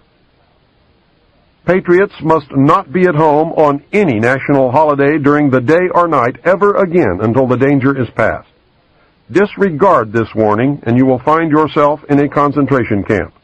In the camp, you will be treated for a mental illness called nationalism, common to patriots.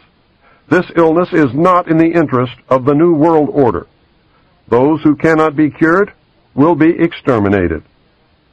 When asked what was in store for the world in the coming years, Henry Kissinger said this: "Everything is going to be different. Many will suffer. A new world order will emerge.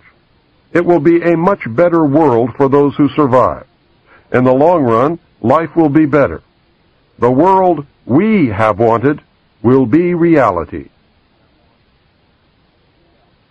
Most of this knowledge comes directly from, or is a result of my own research into the top-secret MAGIC, spelled M-A-J-I-C, material which I saw and read between the years 1970 and 1973 as a member of the intelligence briefing team of the Commander-in-Chief of the Pacific Fleet. Since some of this information was derived from sources that I cannot divulge for obvious reasons, and from published sources which I cannot vouch for, this must be termed a hypothesis. I firmly believe that if aliens are real, this is the true nature of the beast.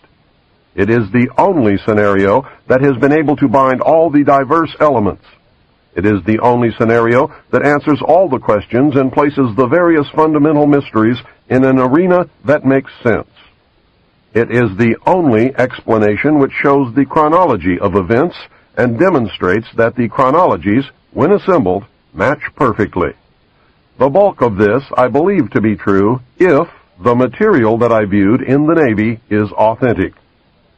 During the years following World War II, the government of the United States was confronted with a series of events which were to change beyond prediction its future, and with it the future of humanity. These events were so incredible that they defied belief. A stunned President Truman and his top military commanders found themselves virtually impotent after having just won the most devastating and costly war in history. The United States had developed, used, and was the only nation on Earth in possession of the atomic bomb. This new weapon had the potential to destroy any enemy, and even the Earth itself. At that time, the United States had the best economy, the most advanced technology, the highest standard of living, exerted the most influence, and fielded the largest and most powerful military forces in history. We can only imagine the confusion and concern when the informed elite of the United States government discovered that an alien spacecraft piloted by insect-like beings from a totally incomprehensible culture had crashed in the desert of New Mexico.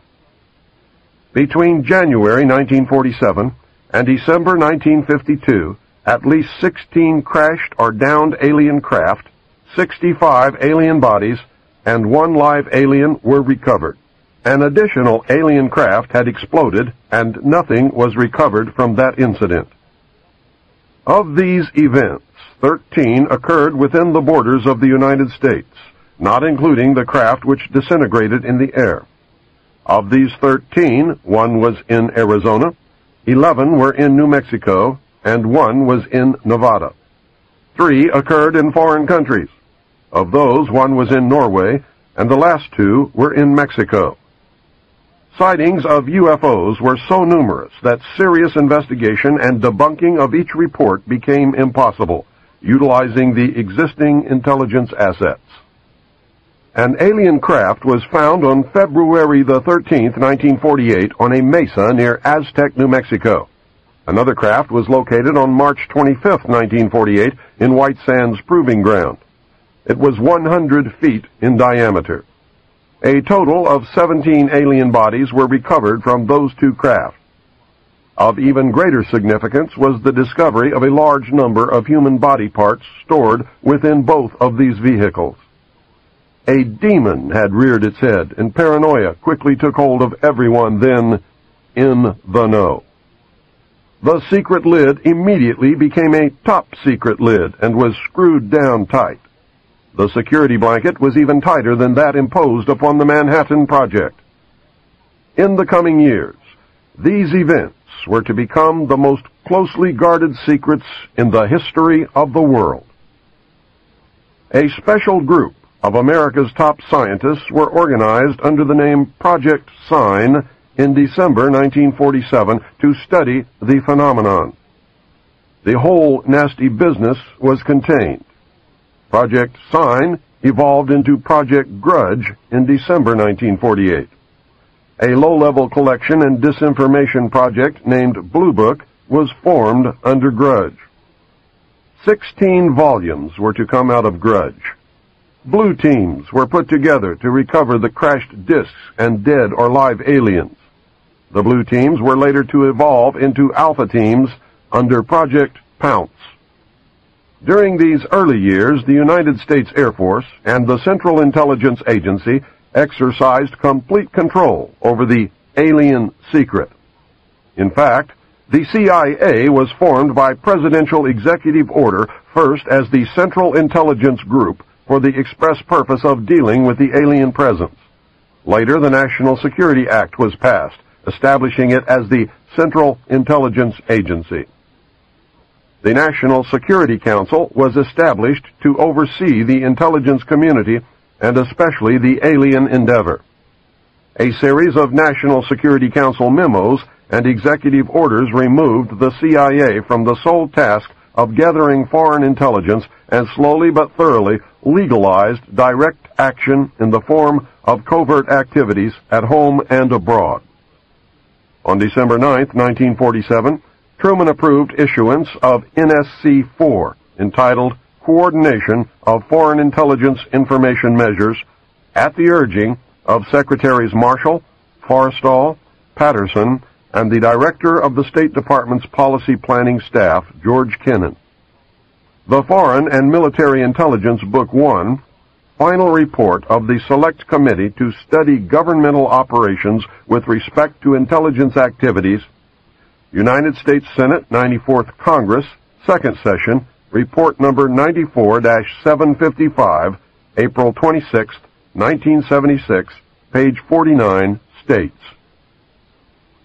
this directive empowered the Secretary of State to coordinate overseas information activities designed to counter communism. A top-secret annex to NSC-4, NSC-4 Alpha, instructed the Director of Central Intelligence to undertake covert psychological activities in pursuit of the aims set forth in NSC-4. The initial authority given the CIA for covert operations under NSC-4 Alpha did not establish formal procedures for either coordinating or approving these operations. It simply directed the DCI to undertake covert actions and to ensure, through liaison with state and defense, that the resulting operations were consistent with American policy. Later, NSC-10/1 and NSC-10/2 were to supersede NSC-4 and NSC-4 Alpha and expanded the covert abilities even further. These actions established a buffer between the President and the information. It was intended that this buffer serve as a means for the President to deny knowledge if leaks divulged the true state of affairs. This buffer was used in later years for the purpose of effectively isolating succeeding presidents from any knowledge of the alien presence other than what the secret government and the intelligence community wanted them to know. Secretary of Defense James Forrestal objected to the secrecy. He was a very idealistic and religious man. He believed that the public should be told. James Forrestal was also one of the first known abductees. When he began to talk to leaders of the opposition party and leaders of the Congress about the alien problem, he was asked to resign by Truman. He expressed his fears to many people. Rightfully, he believed that he was being watched.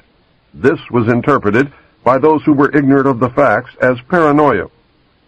Forrestal later was said to have suffered a mental breakdown. He was ordered to the mental ward of Bethesda Naval Hospital.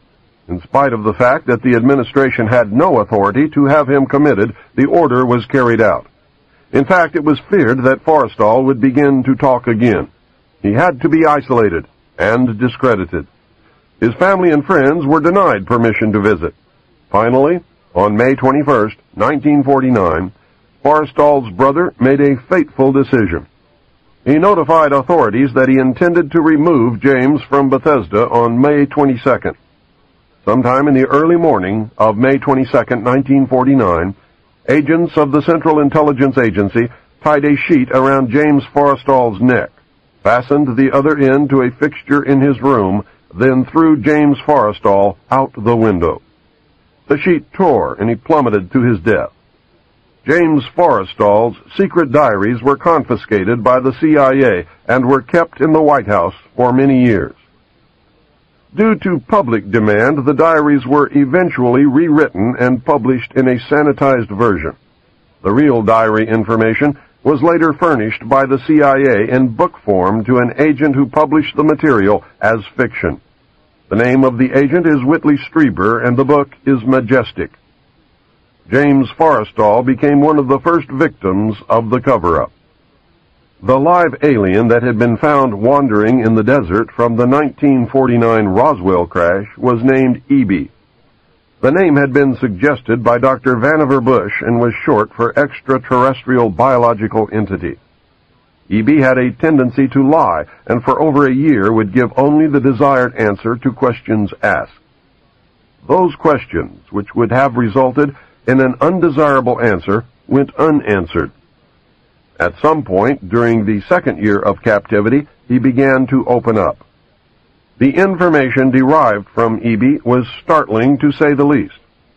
This compilation of his revelations became the foundation of what would later be called the Yellow Book. Photographs were taken of EB, which among others I was to view years later in Project Grudge.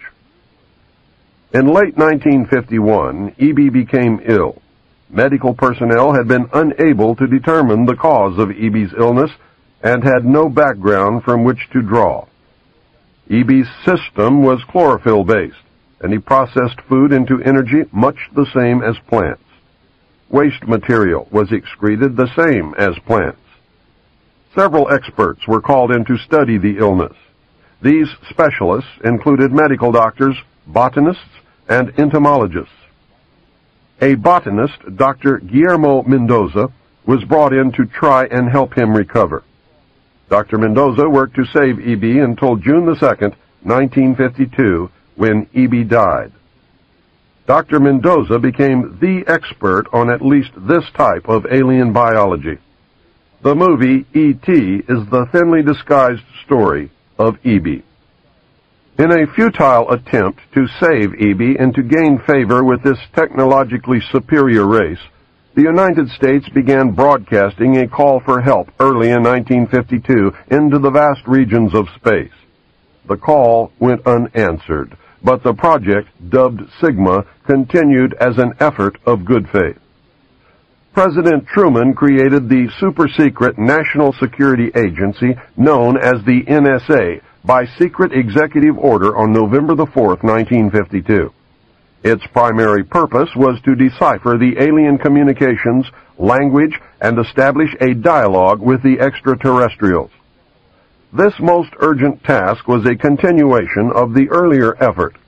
The secondary purpose of the NSA was to monitor all communications and emissions from any and all electronic devices worldwide for the purpose of gathering intelligence, both human and alien, and to contain the secret of the alien presence. Project Sigma was successful. The NSA also maintains communications with the Luna base and other secret space programs. By executive order of the President, the NSA is exempt from all laws which do not specifically name the NSA in the text of the law as being subject to that law. That means that if the agency is not spelled out in the text of any and every law passed by the Congress, it is not subject to that or those laws. The NSA now performs many other duties, and in fact is the premier agency within the intelligence network. Today, the NSA receives approximately 75% of the monies allotted to the intelligence community. The old saying, "Where the money goes, therein the power resides," is true. The Director of Central Intelligence today is a figurehead maintained as a public ruse. The primary task of the NSA is still alien communications, but now includes other extraterrestrial projects as well. President Truman had been keeping our allies, including the Soviet Union, informed of the developing alien problem. This had been done in case the aliens turned out to be a threat to the human race. Plans were formulated to defend the Earth in case of invasion. Great difficulty was encountered in maintaining international secrecy. It was decided that an outside group was necessary to coordinate and control international efforts in order to hide the secret from the normal scrutiny of governments by the press. The result was the formation of a secret ruling body which became known as the Bilderberg Group. The group was formed and met for the first time in 1952. They were named after the first publicly known meeting place, the Bilderberg Hotel. That public meeting took place in 1954. They were nicknamed the Bilderbergers.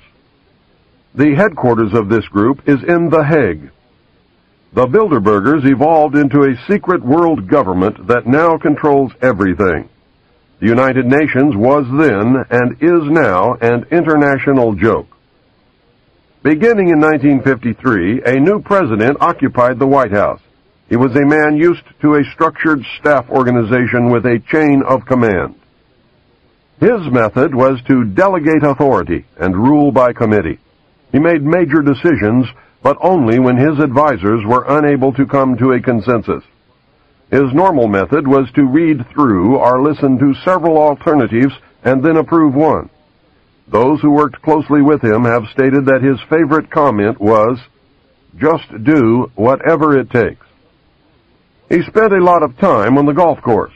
This was not unusual for a man who had been career Army with the ultimate position of Supreme Allied Commander during a war, a post which had earned him 5 stars. The President was General of the Army Dwight David Eisenhower. During his first year in office, 1953, at least 10 more crashed discs were recovered along with 26 dead and 4 live aliens. Of the 10, 4 were found in Arizona, 2 in Texas, 1 in New Mexico, 1 in Louisiana, 1 in Montana, and 1 in South Africa. There were hundreds of sightings. Eisenhower knew that he had to wrestle and beat the alien problem. He knew that he could not do it by revealing the secret to the Congress. Early in 1953, the new president turned to his friend and fellow member of the Council on Foreign Relations, Nelson Rockefeller. Eisenhower and Rockefeller began planning the secret structure of alien task supervision, which was to become a reality within 1 year. The idea for MJ-12 was thus born. It was Nelson's uncle, Winthrop Aldrich, who had been crucial in convincing Eisenhower to run for president. The whole Rockefeller family, and with them, the Rockefeller empire, had solidly backed Ike. Eisenhower belonged heart and soul to the Council on Foreign Relations and the Rockefeller family. Asking Rockefeller for help with the alien problem was to be the biggest mistake Eisenhower ever made for the future of the United States and maybe for humanity. Within 1 week of Eisenhower's election, he had appointed Nelson Rockefeller chairman of a Presidential Advisory Committee on Government Organization. Rockefeller was responsible for planning the reorganization of the government, something he had dreamed of for many years. New Deal programs went into one single cabinet position called the Department of Health, Education, and Welfare. When the Congress approved the new cabinet position in April 1953, Nelson was named to the post of Undersecretary to Ovida Culp Hobby. In 1953, astronomers discovered large objects in space which were tracked moving toward the Earth. It was first believed that they were asteroids. Later evidence proved that the objects could only be spaceships. Project Sigma intercepted alien radio communications. When the objects reached the Earth, they took up a very high geosynchronous orbit around the equator. There were several huge ships, and their actual intent was unknown. Project Sigma and a new project, Plato, through radio communications using the computer binary language, were able to arrange a landing that resulted in face-to-face contact with alien beings from another planet. This landing took place in the desert. The movie Close Encounters of the Third Kind is a fictionalized version of the actual events. Project Plato was tasked with establishing diplomatic relations with this race of space aliens. A hostage was left with us as a pledge that they would return and formalize a treaty. In the meantime, a race of humanoid aliens landed at Homestead Air Force Base in Florida and successfully communicated with the United States government. This group warned us against the race orbiting the equator and offered to help us with our spiritual development. They demanded that we dismantle and destroy our nuclear weapons as the major condition. They refused to exchange technology, citing that we were spiritually unable to handle the technology we already possessed. These overtures were rejected on the grounds that it would be foolish to disarm in the face of such an uncertain future. There was no track record to read from. It may have been an unfortunate decision. A third landing at Muroc, now Edwards Air Force Base, took place in 1954.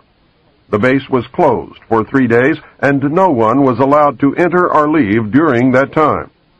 The historical event had been planned in advance. Details of a treaty had been agreed upon. Eisenhower arranged to be in Palm Springs on vacation. On the appointed day, the president was spirited to the base. The excuse was given to the press that he was visiting a dentist. Witnesses to the event have stated that 3 UFOs flew over the base and then landed. Anti-aircraft batteries were undergoing live fire training, and the startled personnel actually fired at the crafts as they passed overhead. Luckily, the shells missed, and no one was injured. President Eisenhower met with the aliens on February the 20th, 1954, and a formal treaty between the alien nation and the United States of America was signed. We then received our first alien ambassador from outer space. He was the hostage that had been left at the first landing in the desert. His name and title was His Omnipotent Highness Krill. In the American tradition of disdain for royal titles, he was secretly called Original Hostage Krill. Shortly after this meeting, President Eisenhower suffered a heart attack. 4 others present at the meeting were Franklin Allen of the Hearst newspapers, Edwin Norse of Brookings Institute, Gerald Light of Metaphysical Research fame, and Catholic Bishop McIntyre of Los Angeles.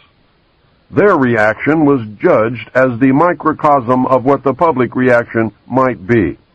Based upon this reaction, it was decided that the public could not be told. Later studies confirmed the decision as sound.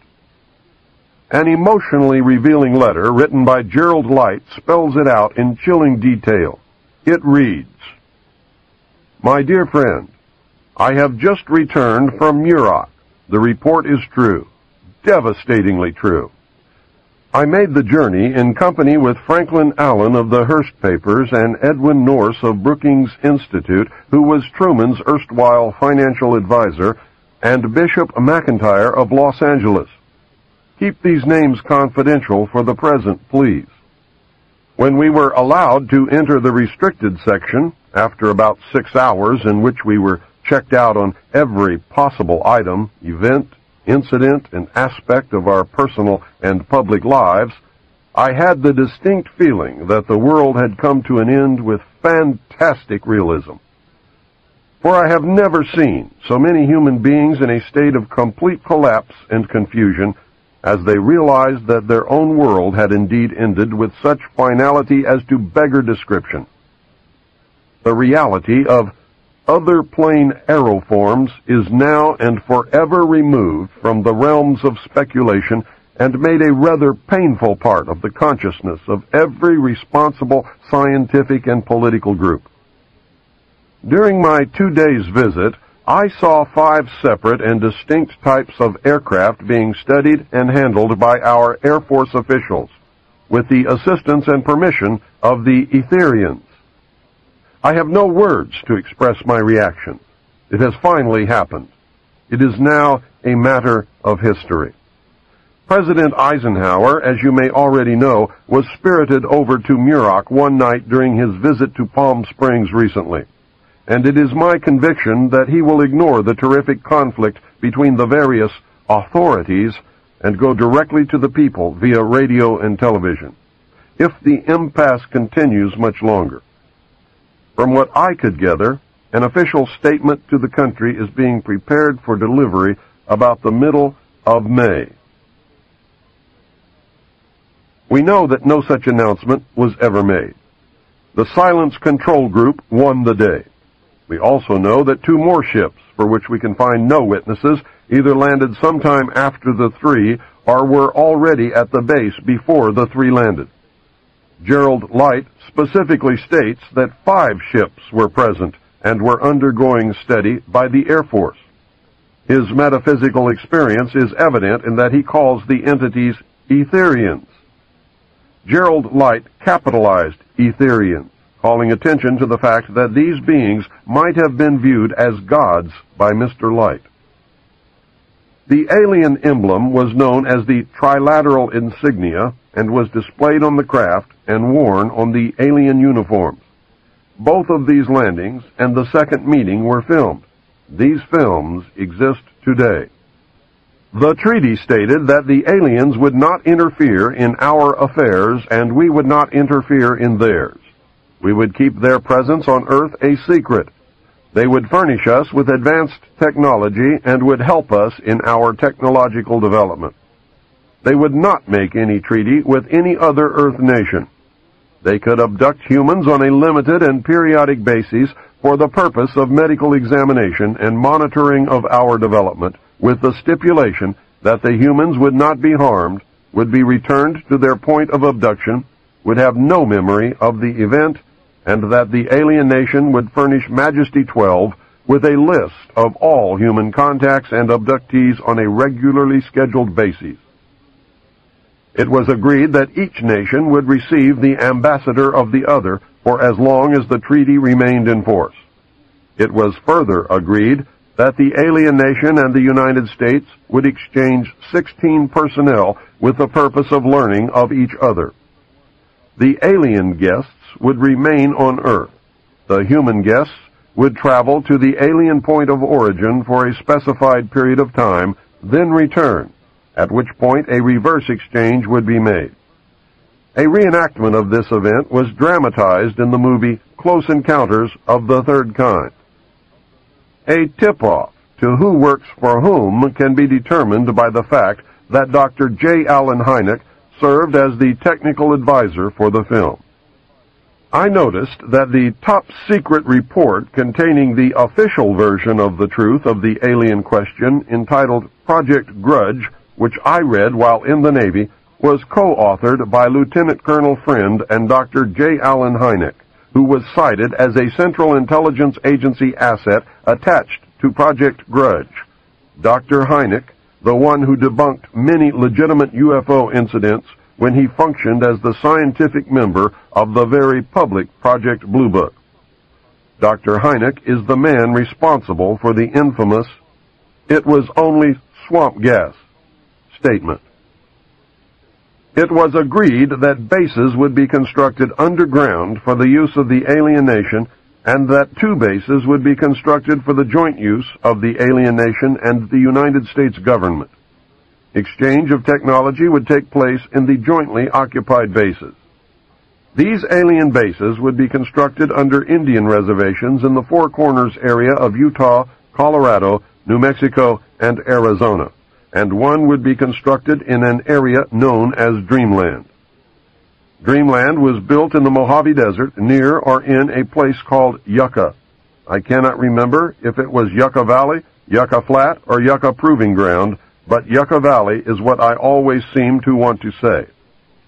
More UFO sightings and incidents occur in the Mojave Desert of California than any other place in the world. So many, in fact, that no one even bothers to make reports. Anyone who ventures into the desert to talk to the residents will be astounded by the frequency of activity and with the degree of acceptance demonstrated by those who have come to regard UFOs as normal. This is the end of Side 3. Please fast forward the cassette to the end and turn over to play Side 4.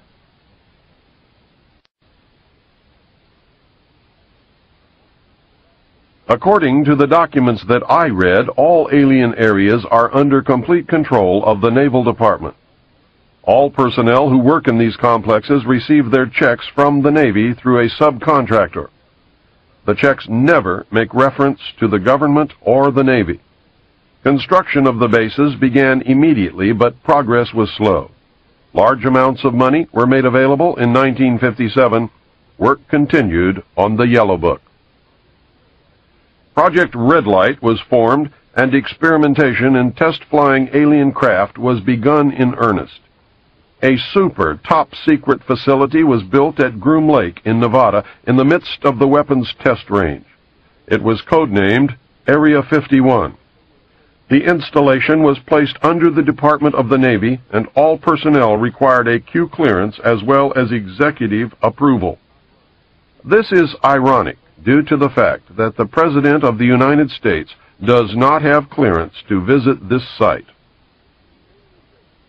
The alien base and exchange of technology actually took place in an area codenamed Dreamland above ground, and the underground portion was dubbed the Dark Side of the Moon.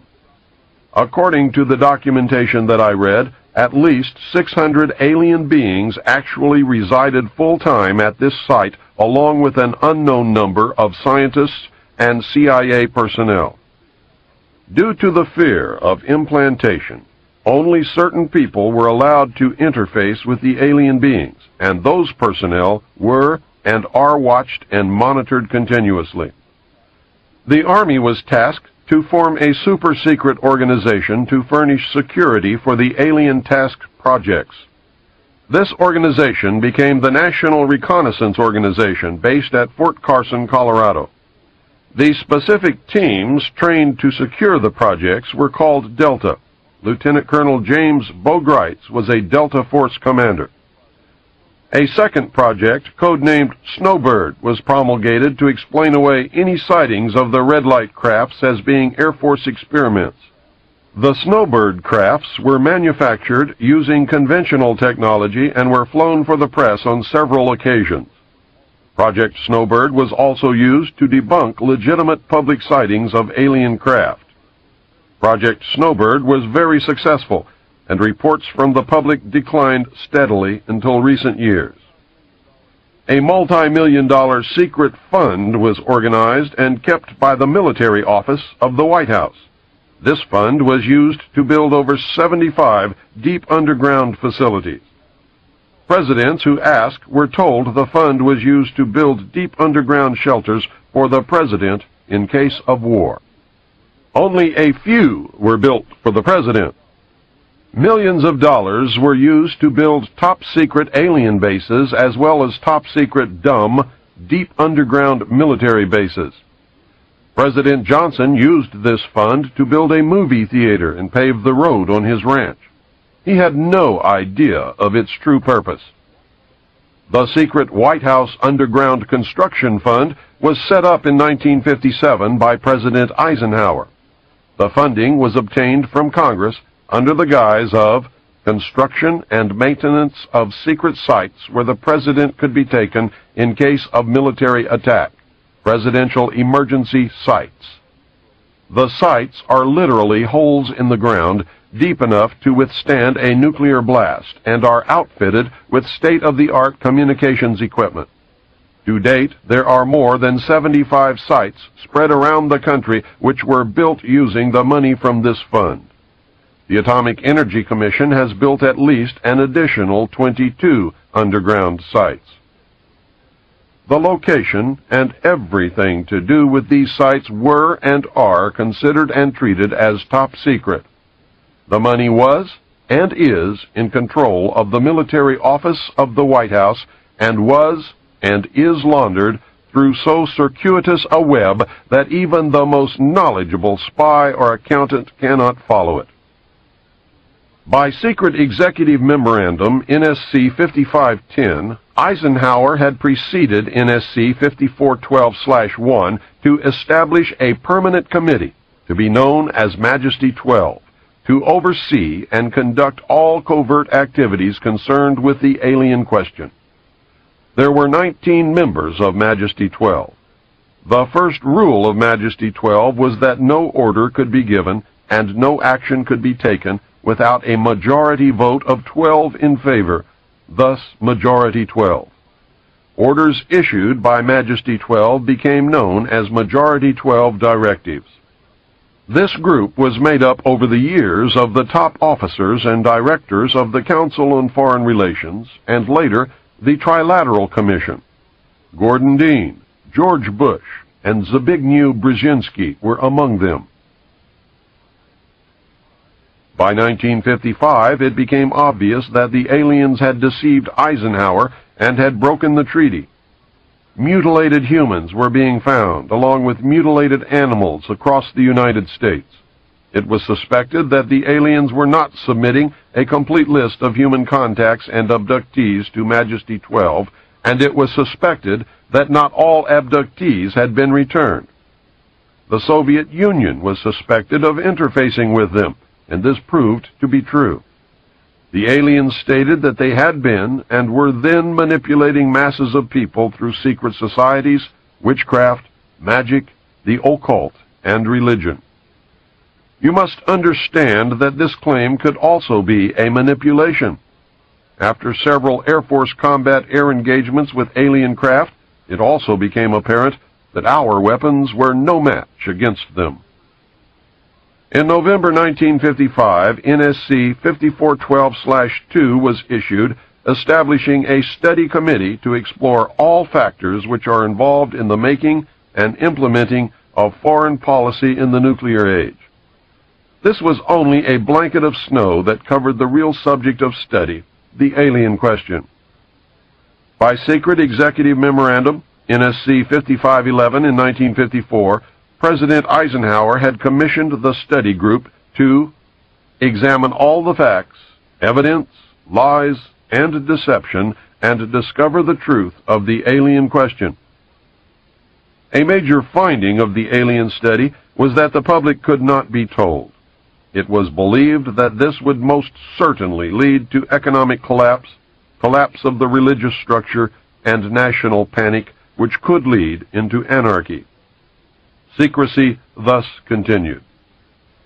An offshoot of this finding was that if the public could not be told, Congress could not be told. Funding for the projects and research would have to come from outside the government. In the meantime, money was to be obtained from the military budget and from Central Intelligence Agency confidential, non-appropriated funds. Another major finding was that the aliens were using humans and animals for a source of glandular secretions, enzymes, hormonal secretions, blood plasma, and possibly in genetic experiments. The aliens explained these actions as necessary to their survival. They stated that their genetic structure had deteriorated and that they were no longer able to reproduce. They stated that if they were unable to improve their genetic structure, their race would soon cease to exist. We looked upon their explanations with extreme suspicion. Since our weapons were literally useless against the aliens, Majesty 12 decided to continue friendly diplomatic relations until such time as we were able to develop a technology which would enable us to challenge them on a military basis. Overtures would have to be made to the Soviet Union and other nations to join forces for the survival of humanity. A symposium was held in 1957, which was attended by some of the great scientific minds then living. They reached the conclusion that by or shortly after the year 2000, the planet would self-destruct due to increased population and man's exploitation of the environment without any help from God or the aliens. By secret executive order of President Eisenhower, the Jason scholars were ordered to study this scenario and make recommendations from their findings. The Jason Society confirmed the findings of the scientists and made 3 recommendations called Alternatives 1, 2, and 3. Alternative 1 was to use nuclear devices to blast holes in the stratosphere from which the heat and pollution could escape into space. They would then change the human cultures from that of exploitation into cultures of environmental protection.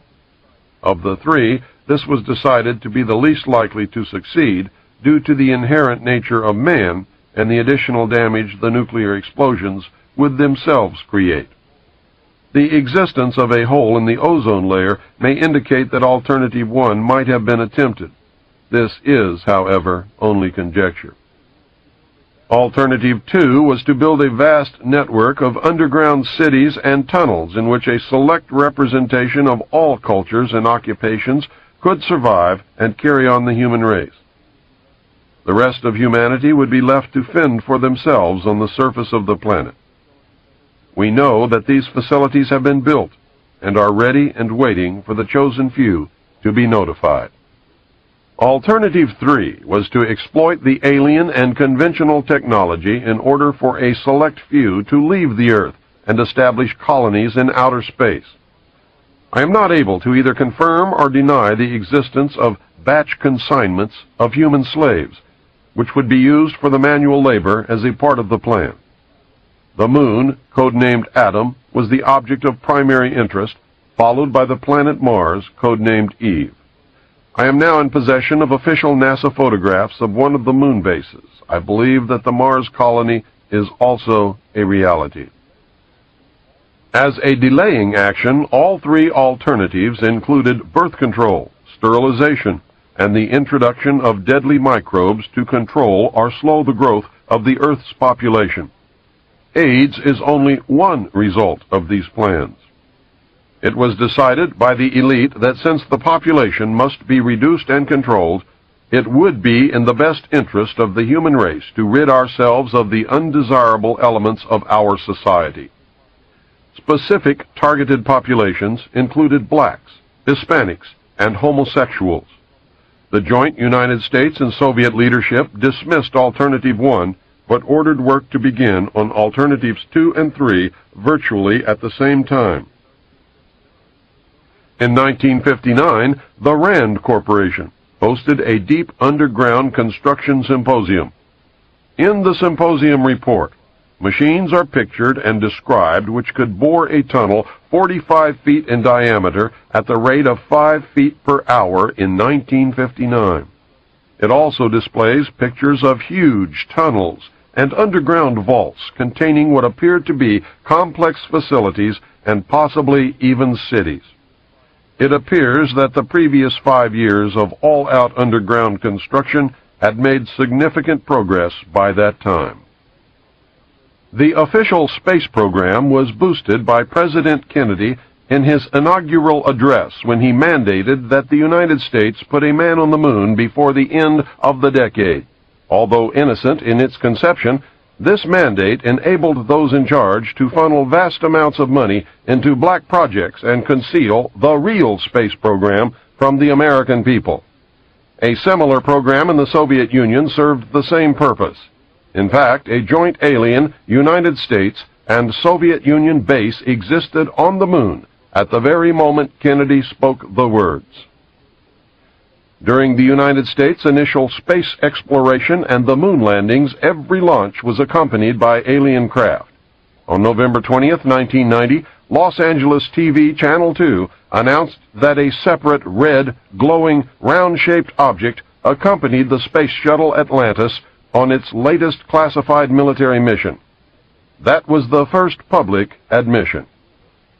A moon base, Luna, was photographed by the lunar orbiter and filmed by the Apollo astronauts. Domes, spires, tall round structures which look like silos, huge T-shaped mining vehicles that left stitch-like tracks in the lunar surface, and extremely large as well as small alien craft appear in the official NASA photographs. It is a joint United States and Soviet base. The space program is a farce and an unbelievable waste of money. Alternative 3 is a reality. It is not science fiction. Since our interaction with the aliens began, we have come into possession of technology beyond our wildest dreams. We currently have and fly atomic-powered anti-gravity type craft in Nevada. Our pilots have made interplanetary voyages in these craft and have been to the Moon, Mars, and other planets. We have been lied to about the true nature of the Moon, the planets, Mars, and Venus, and the real state of technology that we possess today at this very moment. There are areas on the Moon where plant life grows and even changes color with the seasons. This seasonal effect is because the Moon does not, as claimed, always present the exact same side to the Earth or the Sun. The Moon has several man-made lakes and ponds upon its surface, and clouds have been observed and filmed in its atmosphere. It possesses a gravitational field, and man can walk upon its surface without a spacesuit, breathing from an oxygen bottle after undergoing decompression, the same as any deep-sea diver. I have the official NASA photographs. Some of them were published in the books We Discovered Alien Bases on the Moon by Fred Steckling and Someone Else is on the Moon. In 1969, a confrontation broke out between the Soviets and Americans at the lunar base. The Soviets attempted to take control of the base and held American scientists and personnel hostage. We were able to restore order, but not before 66 people were killed. The Soviets were suspended from the program for a period of 2 years. A reconciliation eventually took place, and once again we began to interact. Another plan is in force. It is the plan to prepare the public for eventual confrontation with an alien race. It could also intend to make you believe in an alien race that may not exist. The public is being bombarded with movies, radio, advertising, and TV programs depicting almost every aspect of the purported true nature of an alien presence. This includes the good and the bad. Look around and pay attention. Someone is planning to make their presence known, and the government is preparing you for it. They do not want any panic.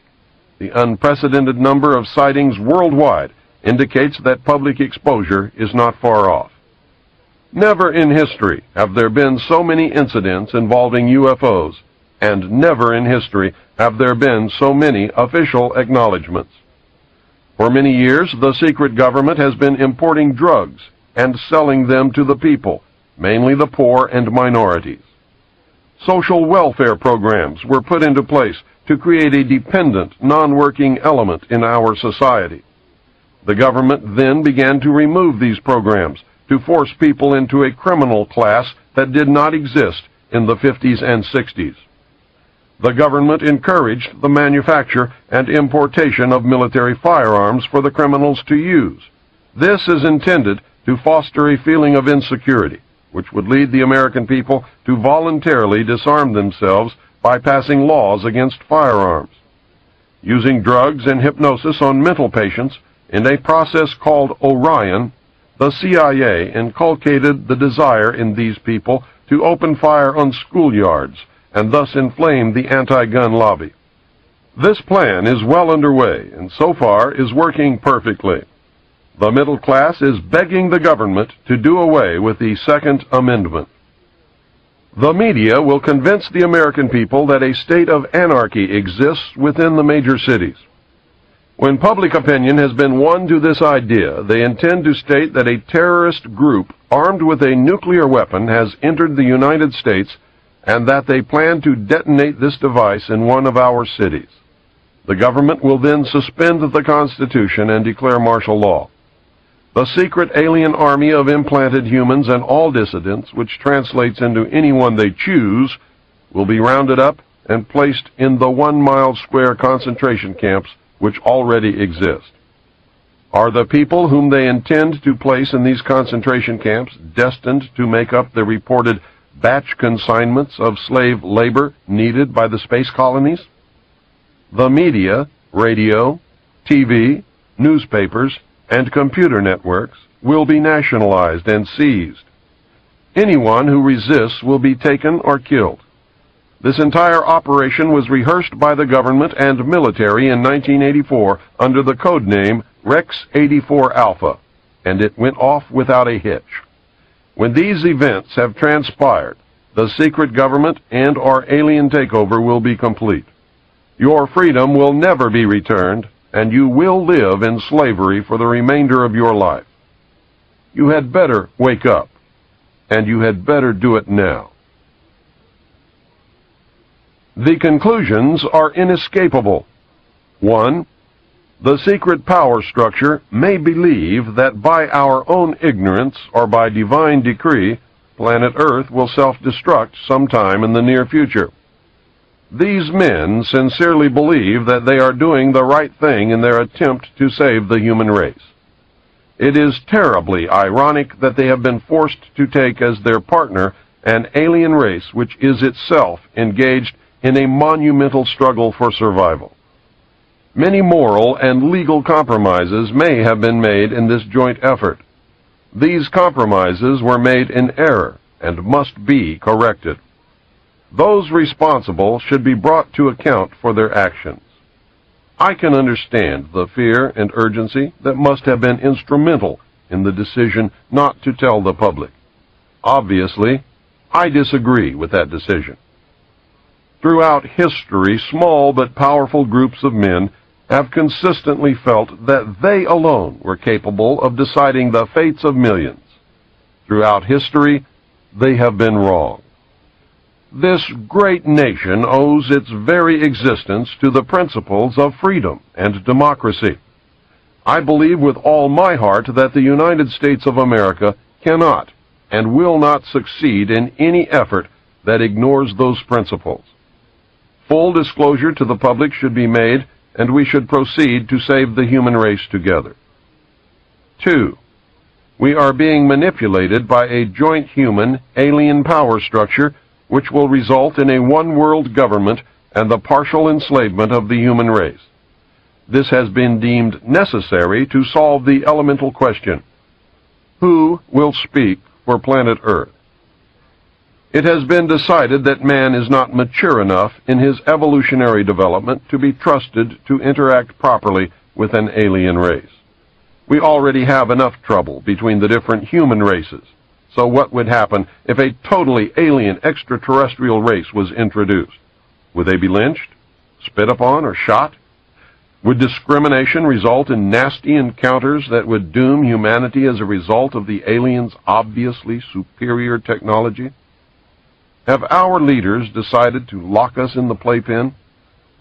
The only way to prevent this scenario from taking place is to cause an evolutionary leap in consciousness, a paradigm shift for the entire human race. I have no idea how it can be done, but I know that it desperately needs to be done. It needs to be done very quickly and very quietly. 3. The government has been totally deceived, and we are being manipulated by an alien power, which will result in the total enslavement and/or destruction of the human race. We must use any and every means available to prevent this from happening. 4. If none of this is true, something else may be happening which is beyond our ability to understand at this moment. We must force disclosure of all of the facts, discover the truth, and act upon it. The situation in which we find ourselves is due to our own actions or inactions over the last 44 years. Because it is our own fault, we are the only ones who can change future events. Education seems to me to be a major part of the solution. The remaining part is the abolition of secrecy. And 5, there is always the possibility that I was used, that the whole alien scenario is the greatest hoax in history, designed to create an alien enemy from outer space in order to expedite the formation of a one-world government. I have found evidence that this could be true. Through ignorance or misplaced trust, we as a people have abdicated our role as the watchdog of our government. Our government was founded of the people, for the people, by the people. There was no mention or intent ever to abdicate our role and place our total trust in a handful of men who meet secretly to decide our fate. In fact, the structure of our government was designed to prevent that from ever happening. If we had done our jobs as citizens, we would never have reached this point. Most of us are completely ignorant as to even the most basic functions of our government. We have truly become a nation of sheep. And sheep are always eventually led to slaughter. It is time to stand up in the manner of our forefathers and walk like men. You must understand that, real or not, the purported presence of aliens have been used to neutralize certain widely different segments of the population. Don't worry, the benevolent Space Brothers will save you. It can also be used to fill the need for an extraterrestrial threat to justify the formation of a new world order. The aliens are eating us. The most important information that you need to determine your future actions is that this new world order calls for the destruction of the sovereignty of nations, including the United States. The new world order cannot and will not allow our Constitution to continue to exist.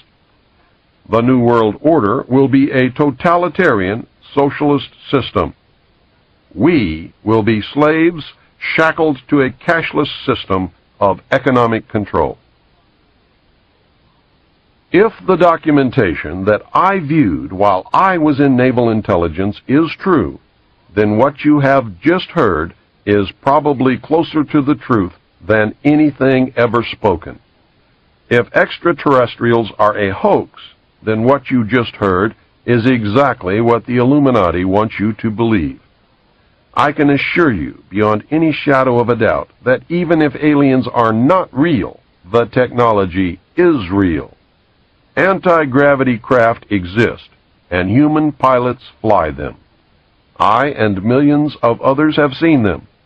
They are metal. They are machines. They come in different sizes and shapes.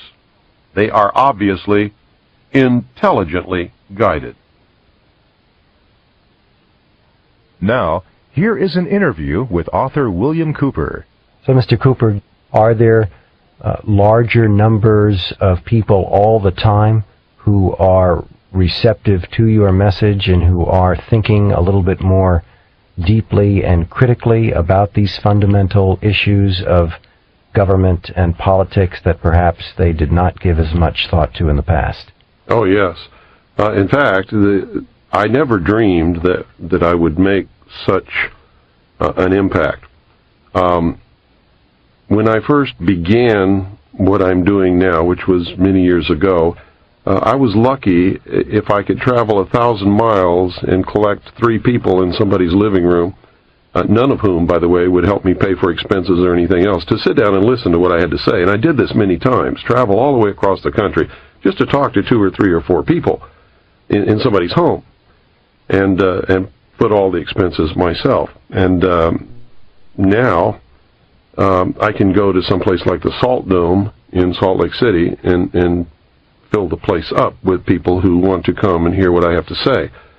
And I think the radio broadcast has had a lot to do with it. My book has certainly been the #1 underground book in the country for the last 8 or 9 years, and continues to be today.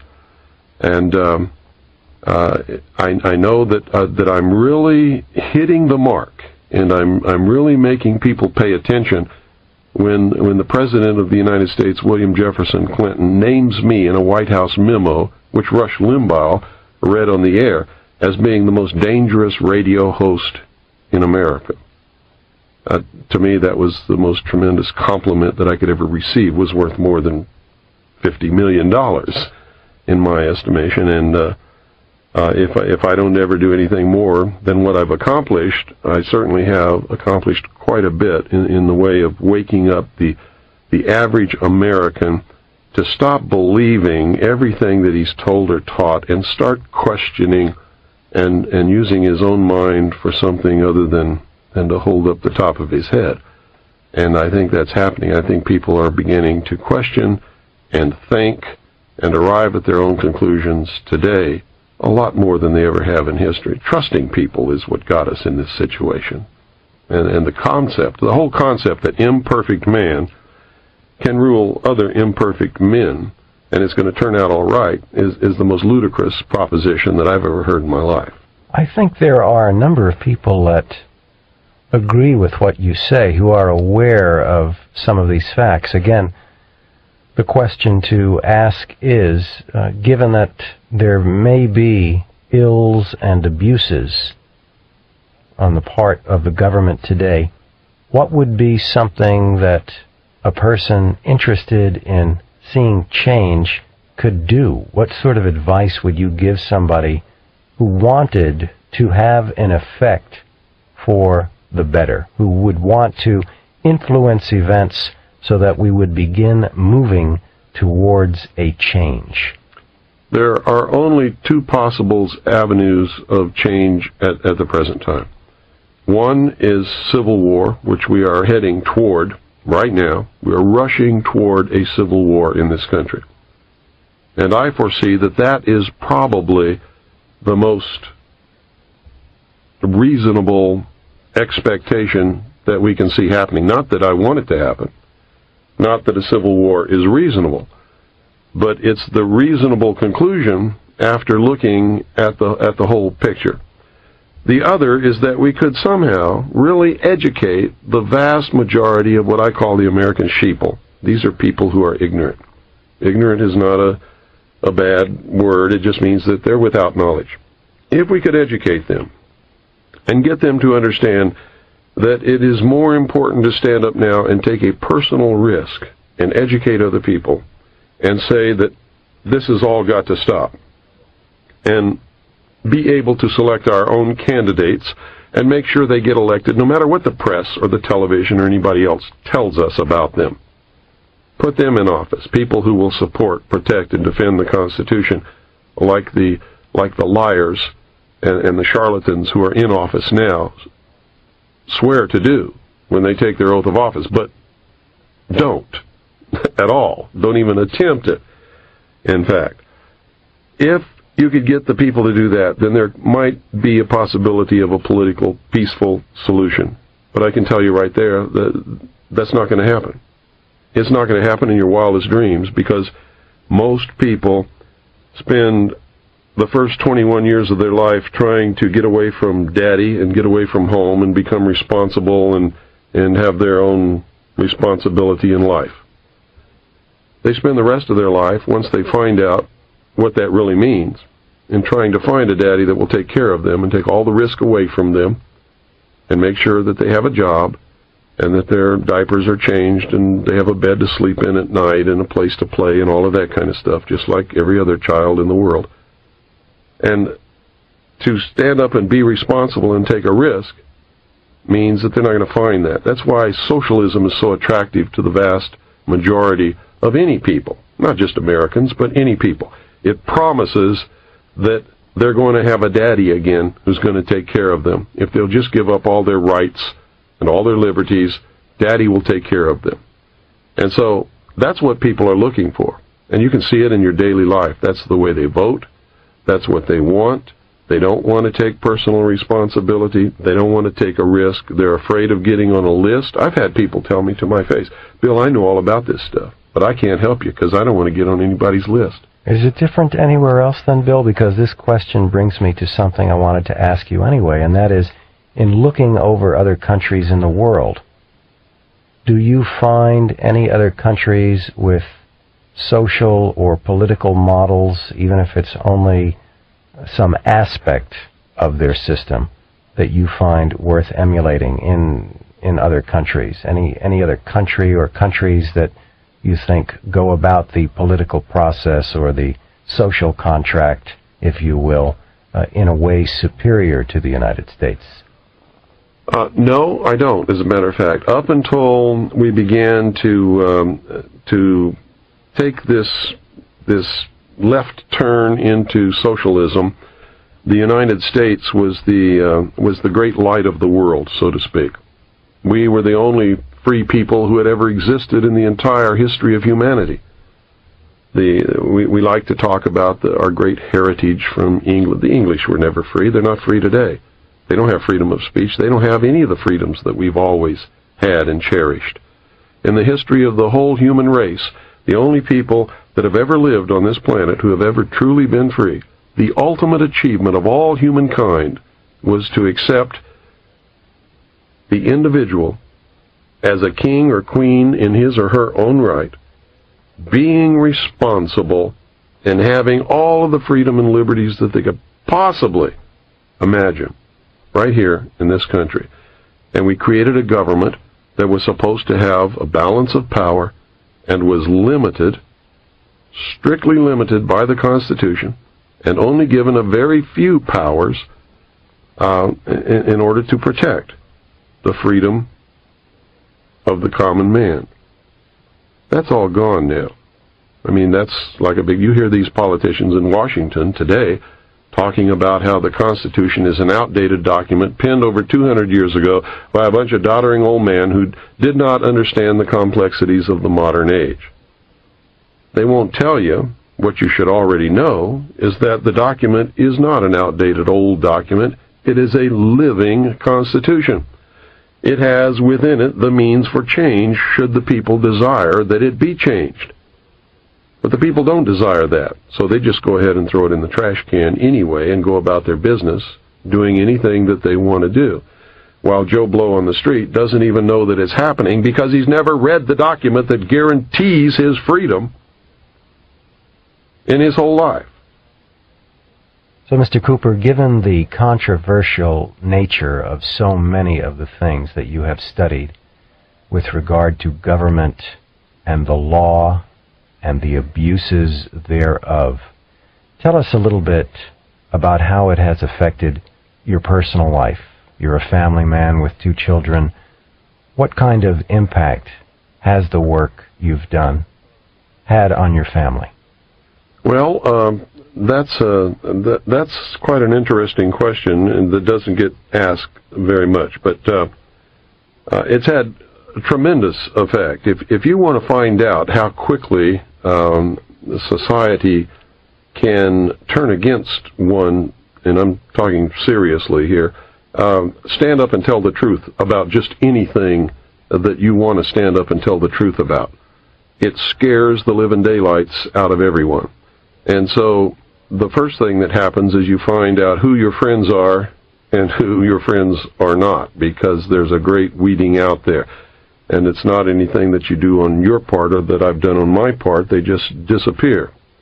And you find very quickly that people are afraid to be around you because they can see the government being upset about what you're talking about, and they can see repercussions coming, and of course they have happened and will continue to happen.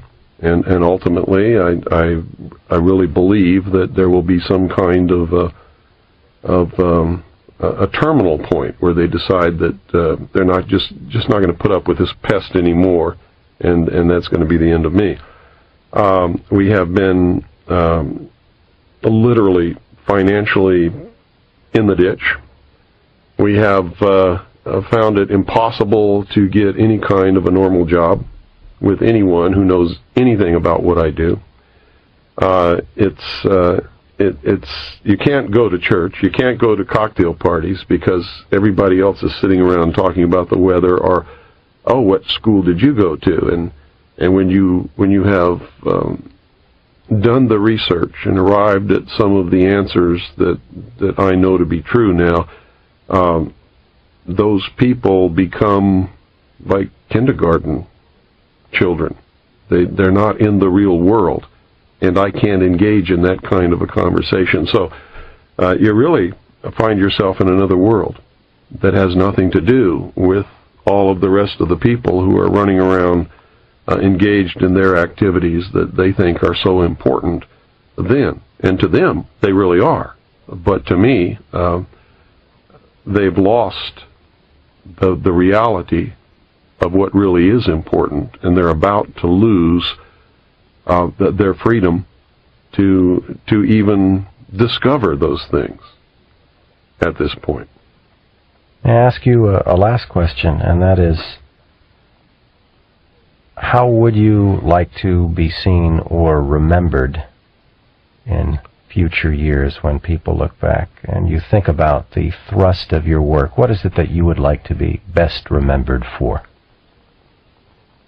I think I would like to be remembered like Paul Revere was remembered. At a time when it was needed and nobody else would do it, I got on my horse and rode through the night and said, the British are coming. And this time it's not the British, although there's an element of the British here because England is a socialist country. I'm sure you know that.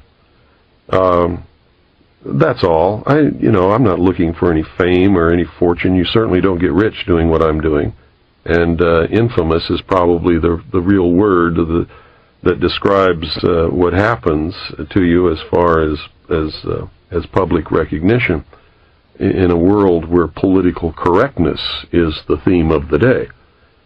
You just don't do what I'm doing. So if anybody wants to remember me, I would certainly be pleased if they just remembered I did what was the responsible and the right thing to do at a time when nobody else had the guts to do it. Well, Cooper, thank you for your time. You're welcome.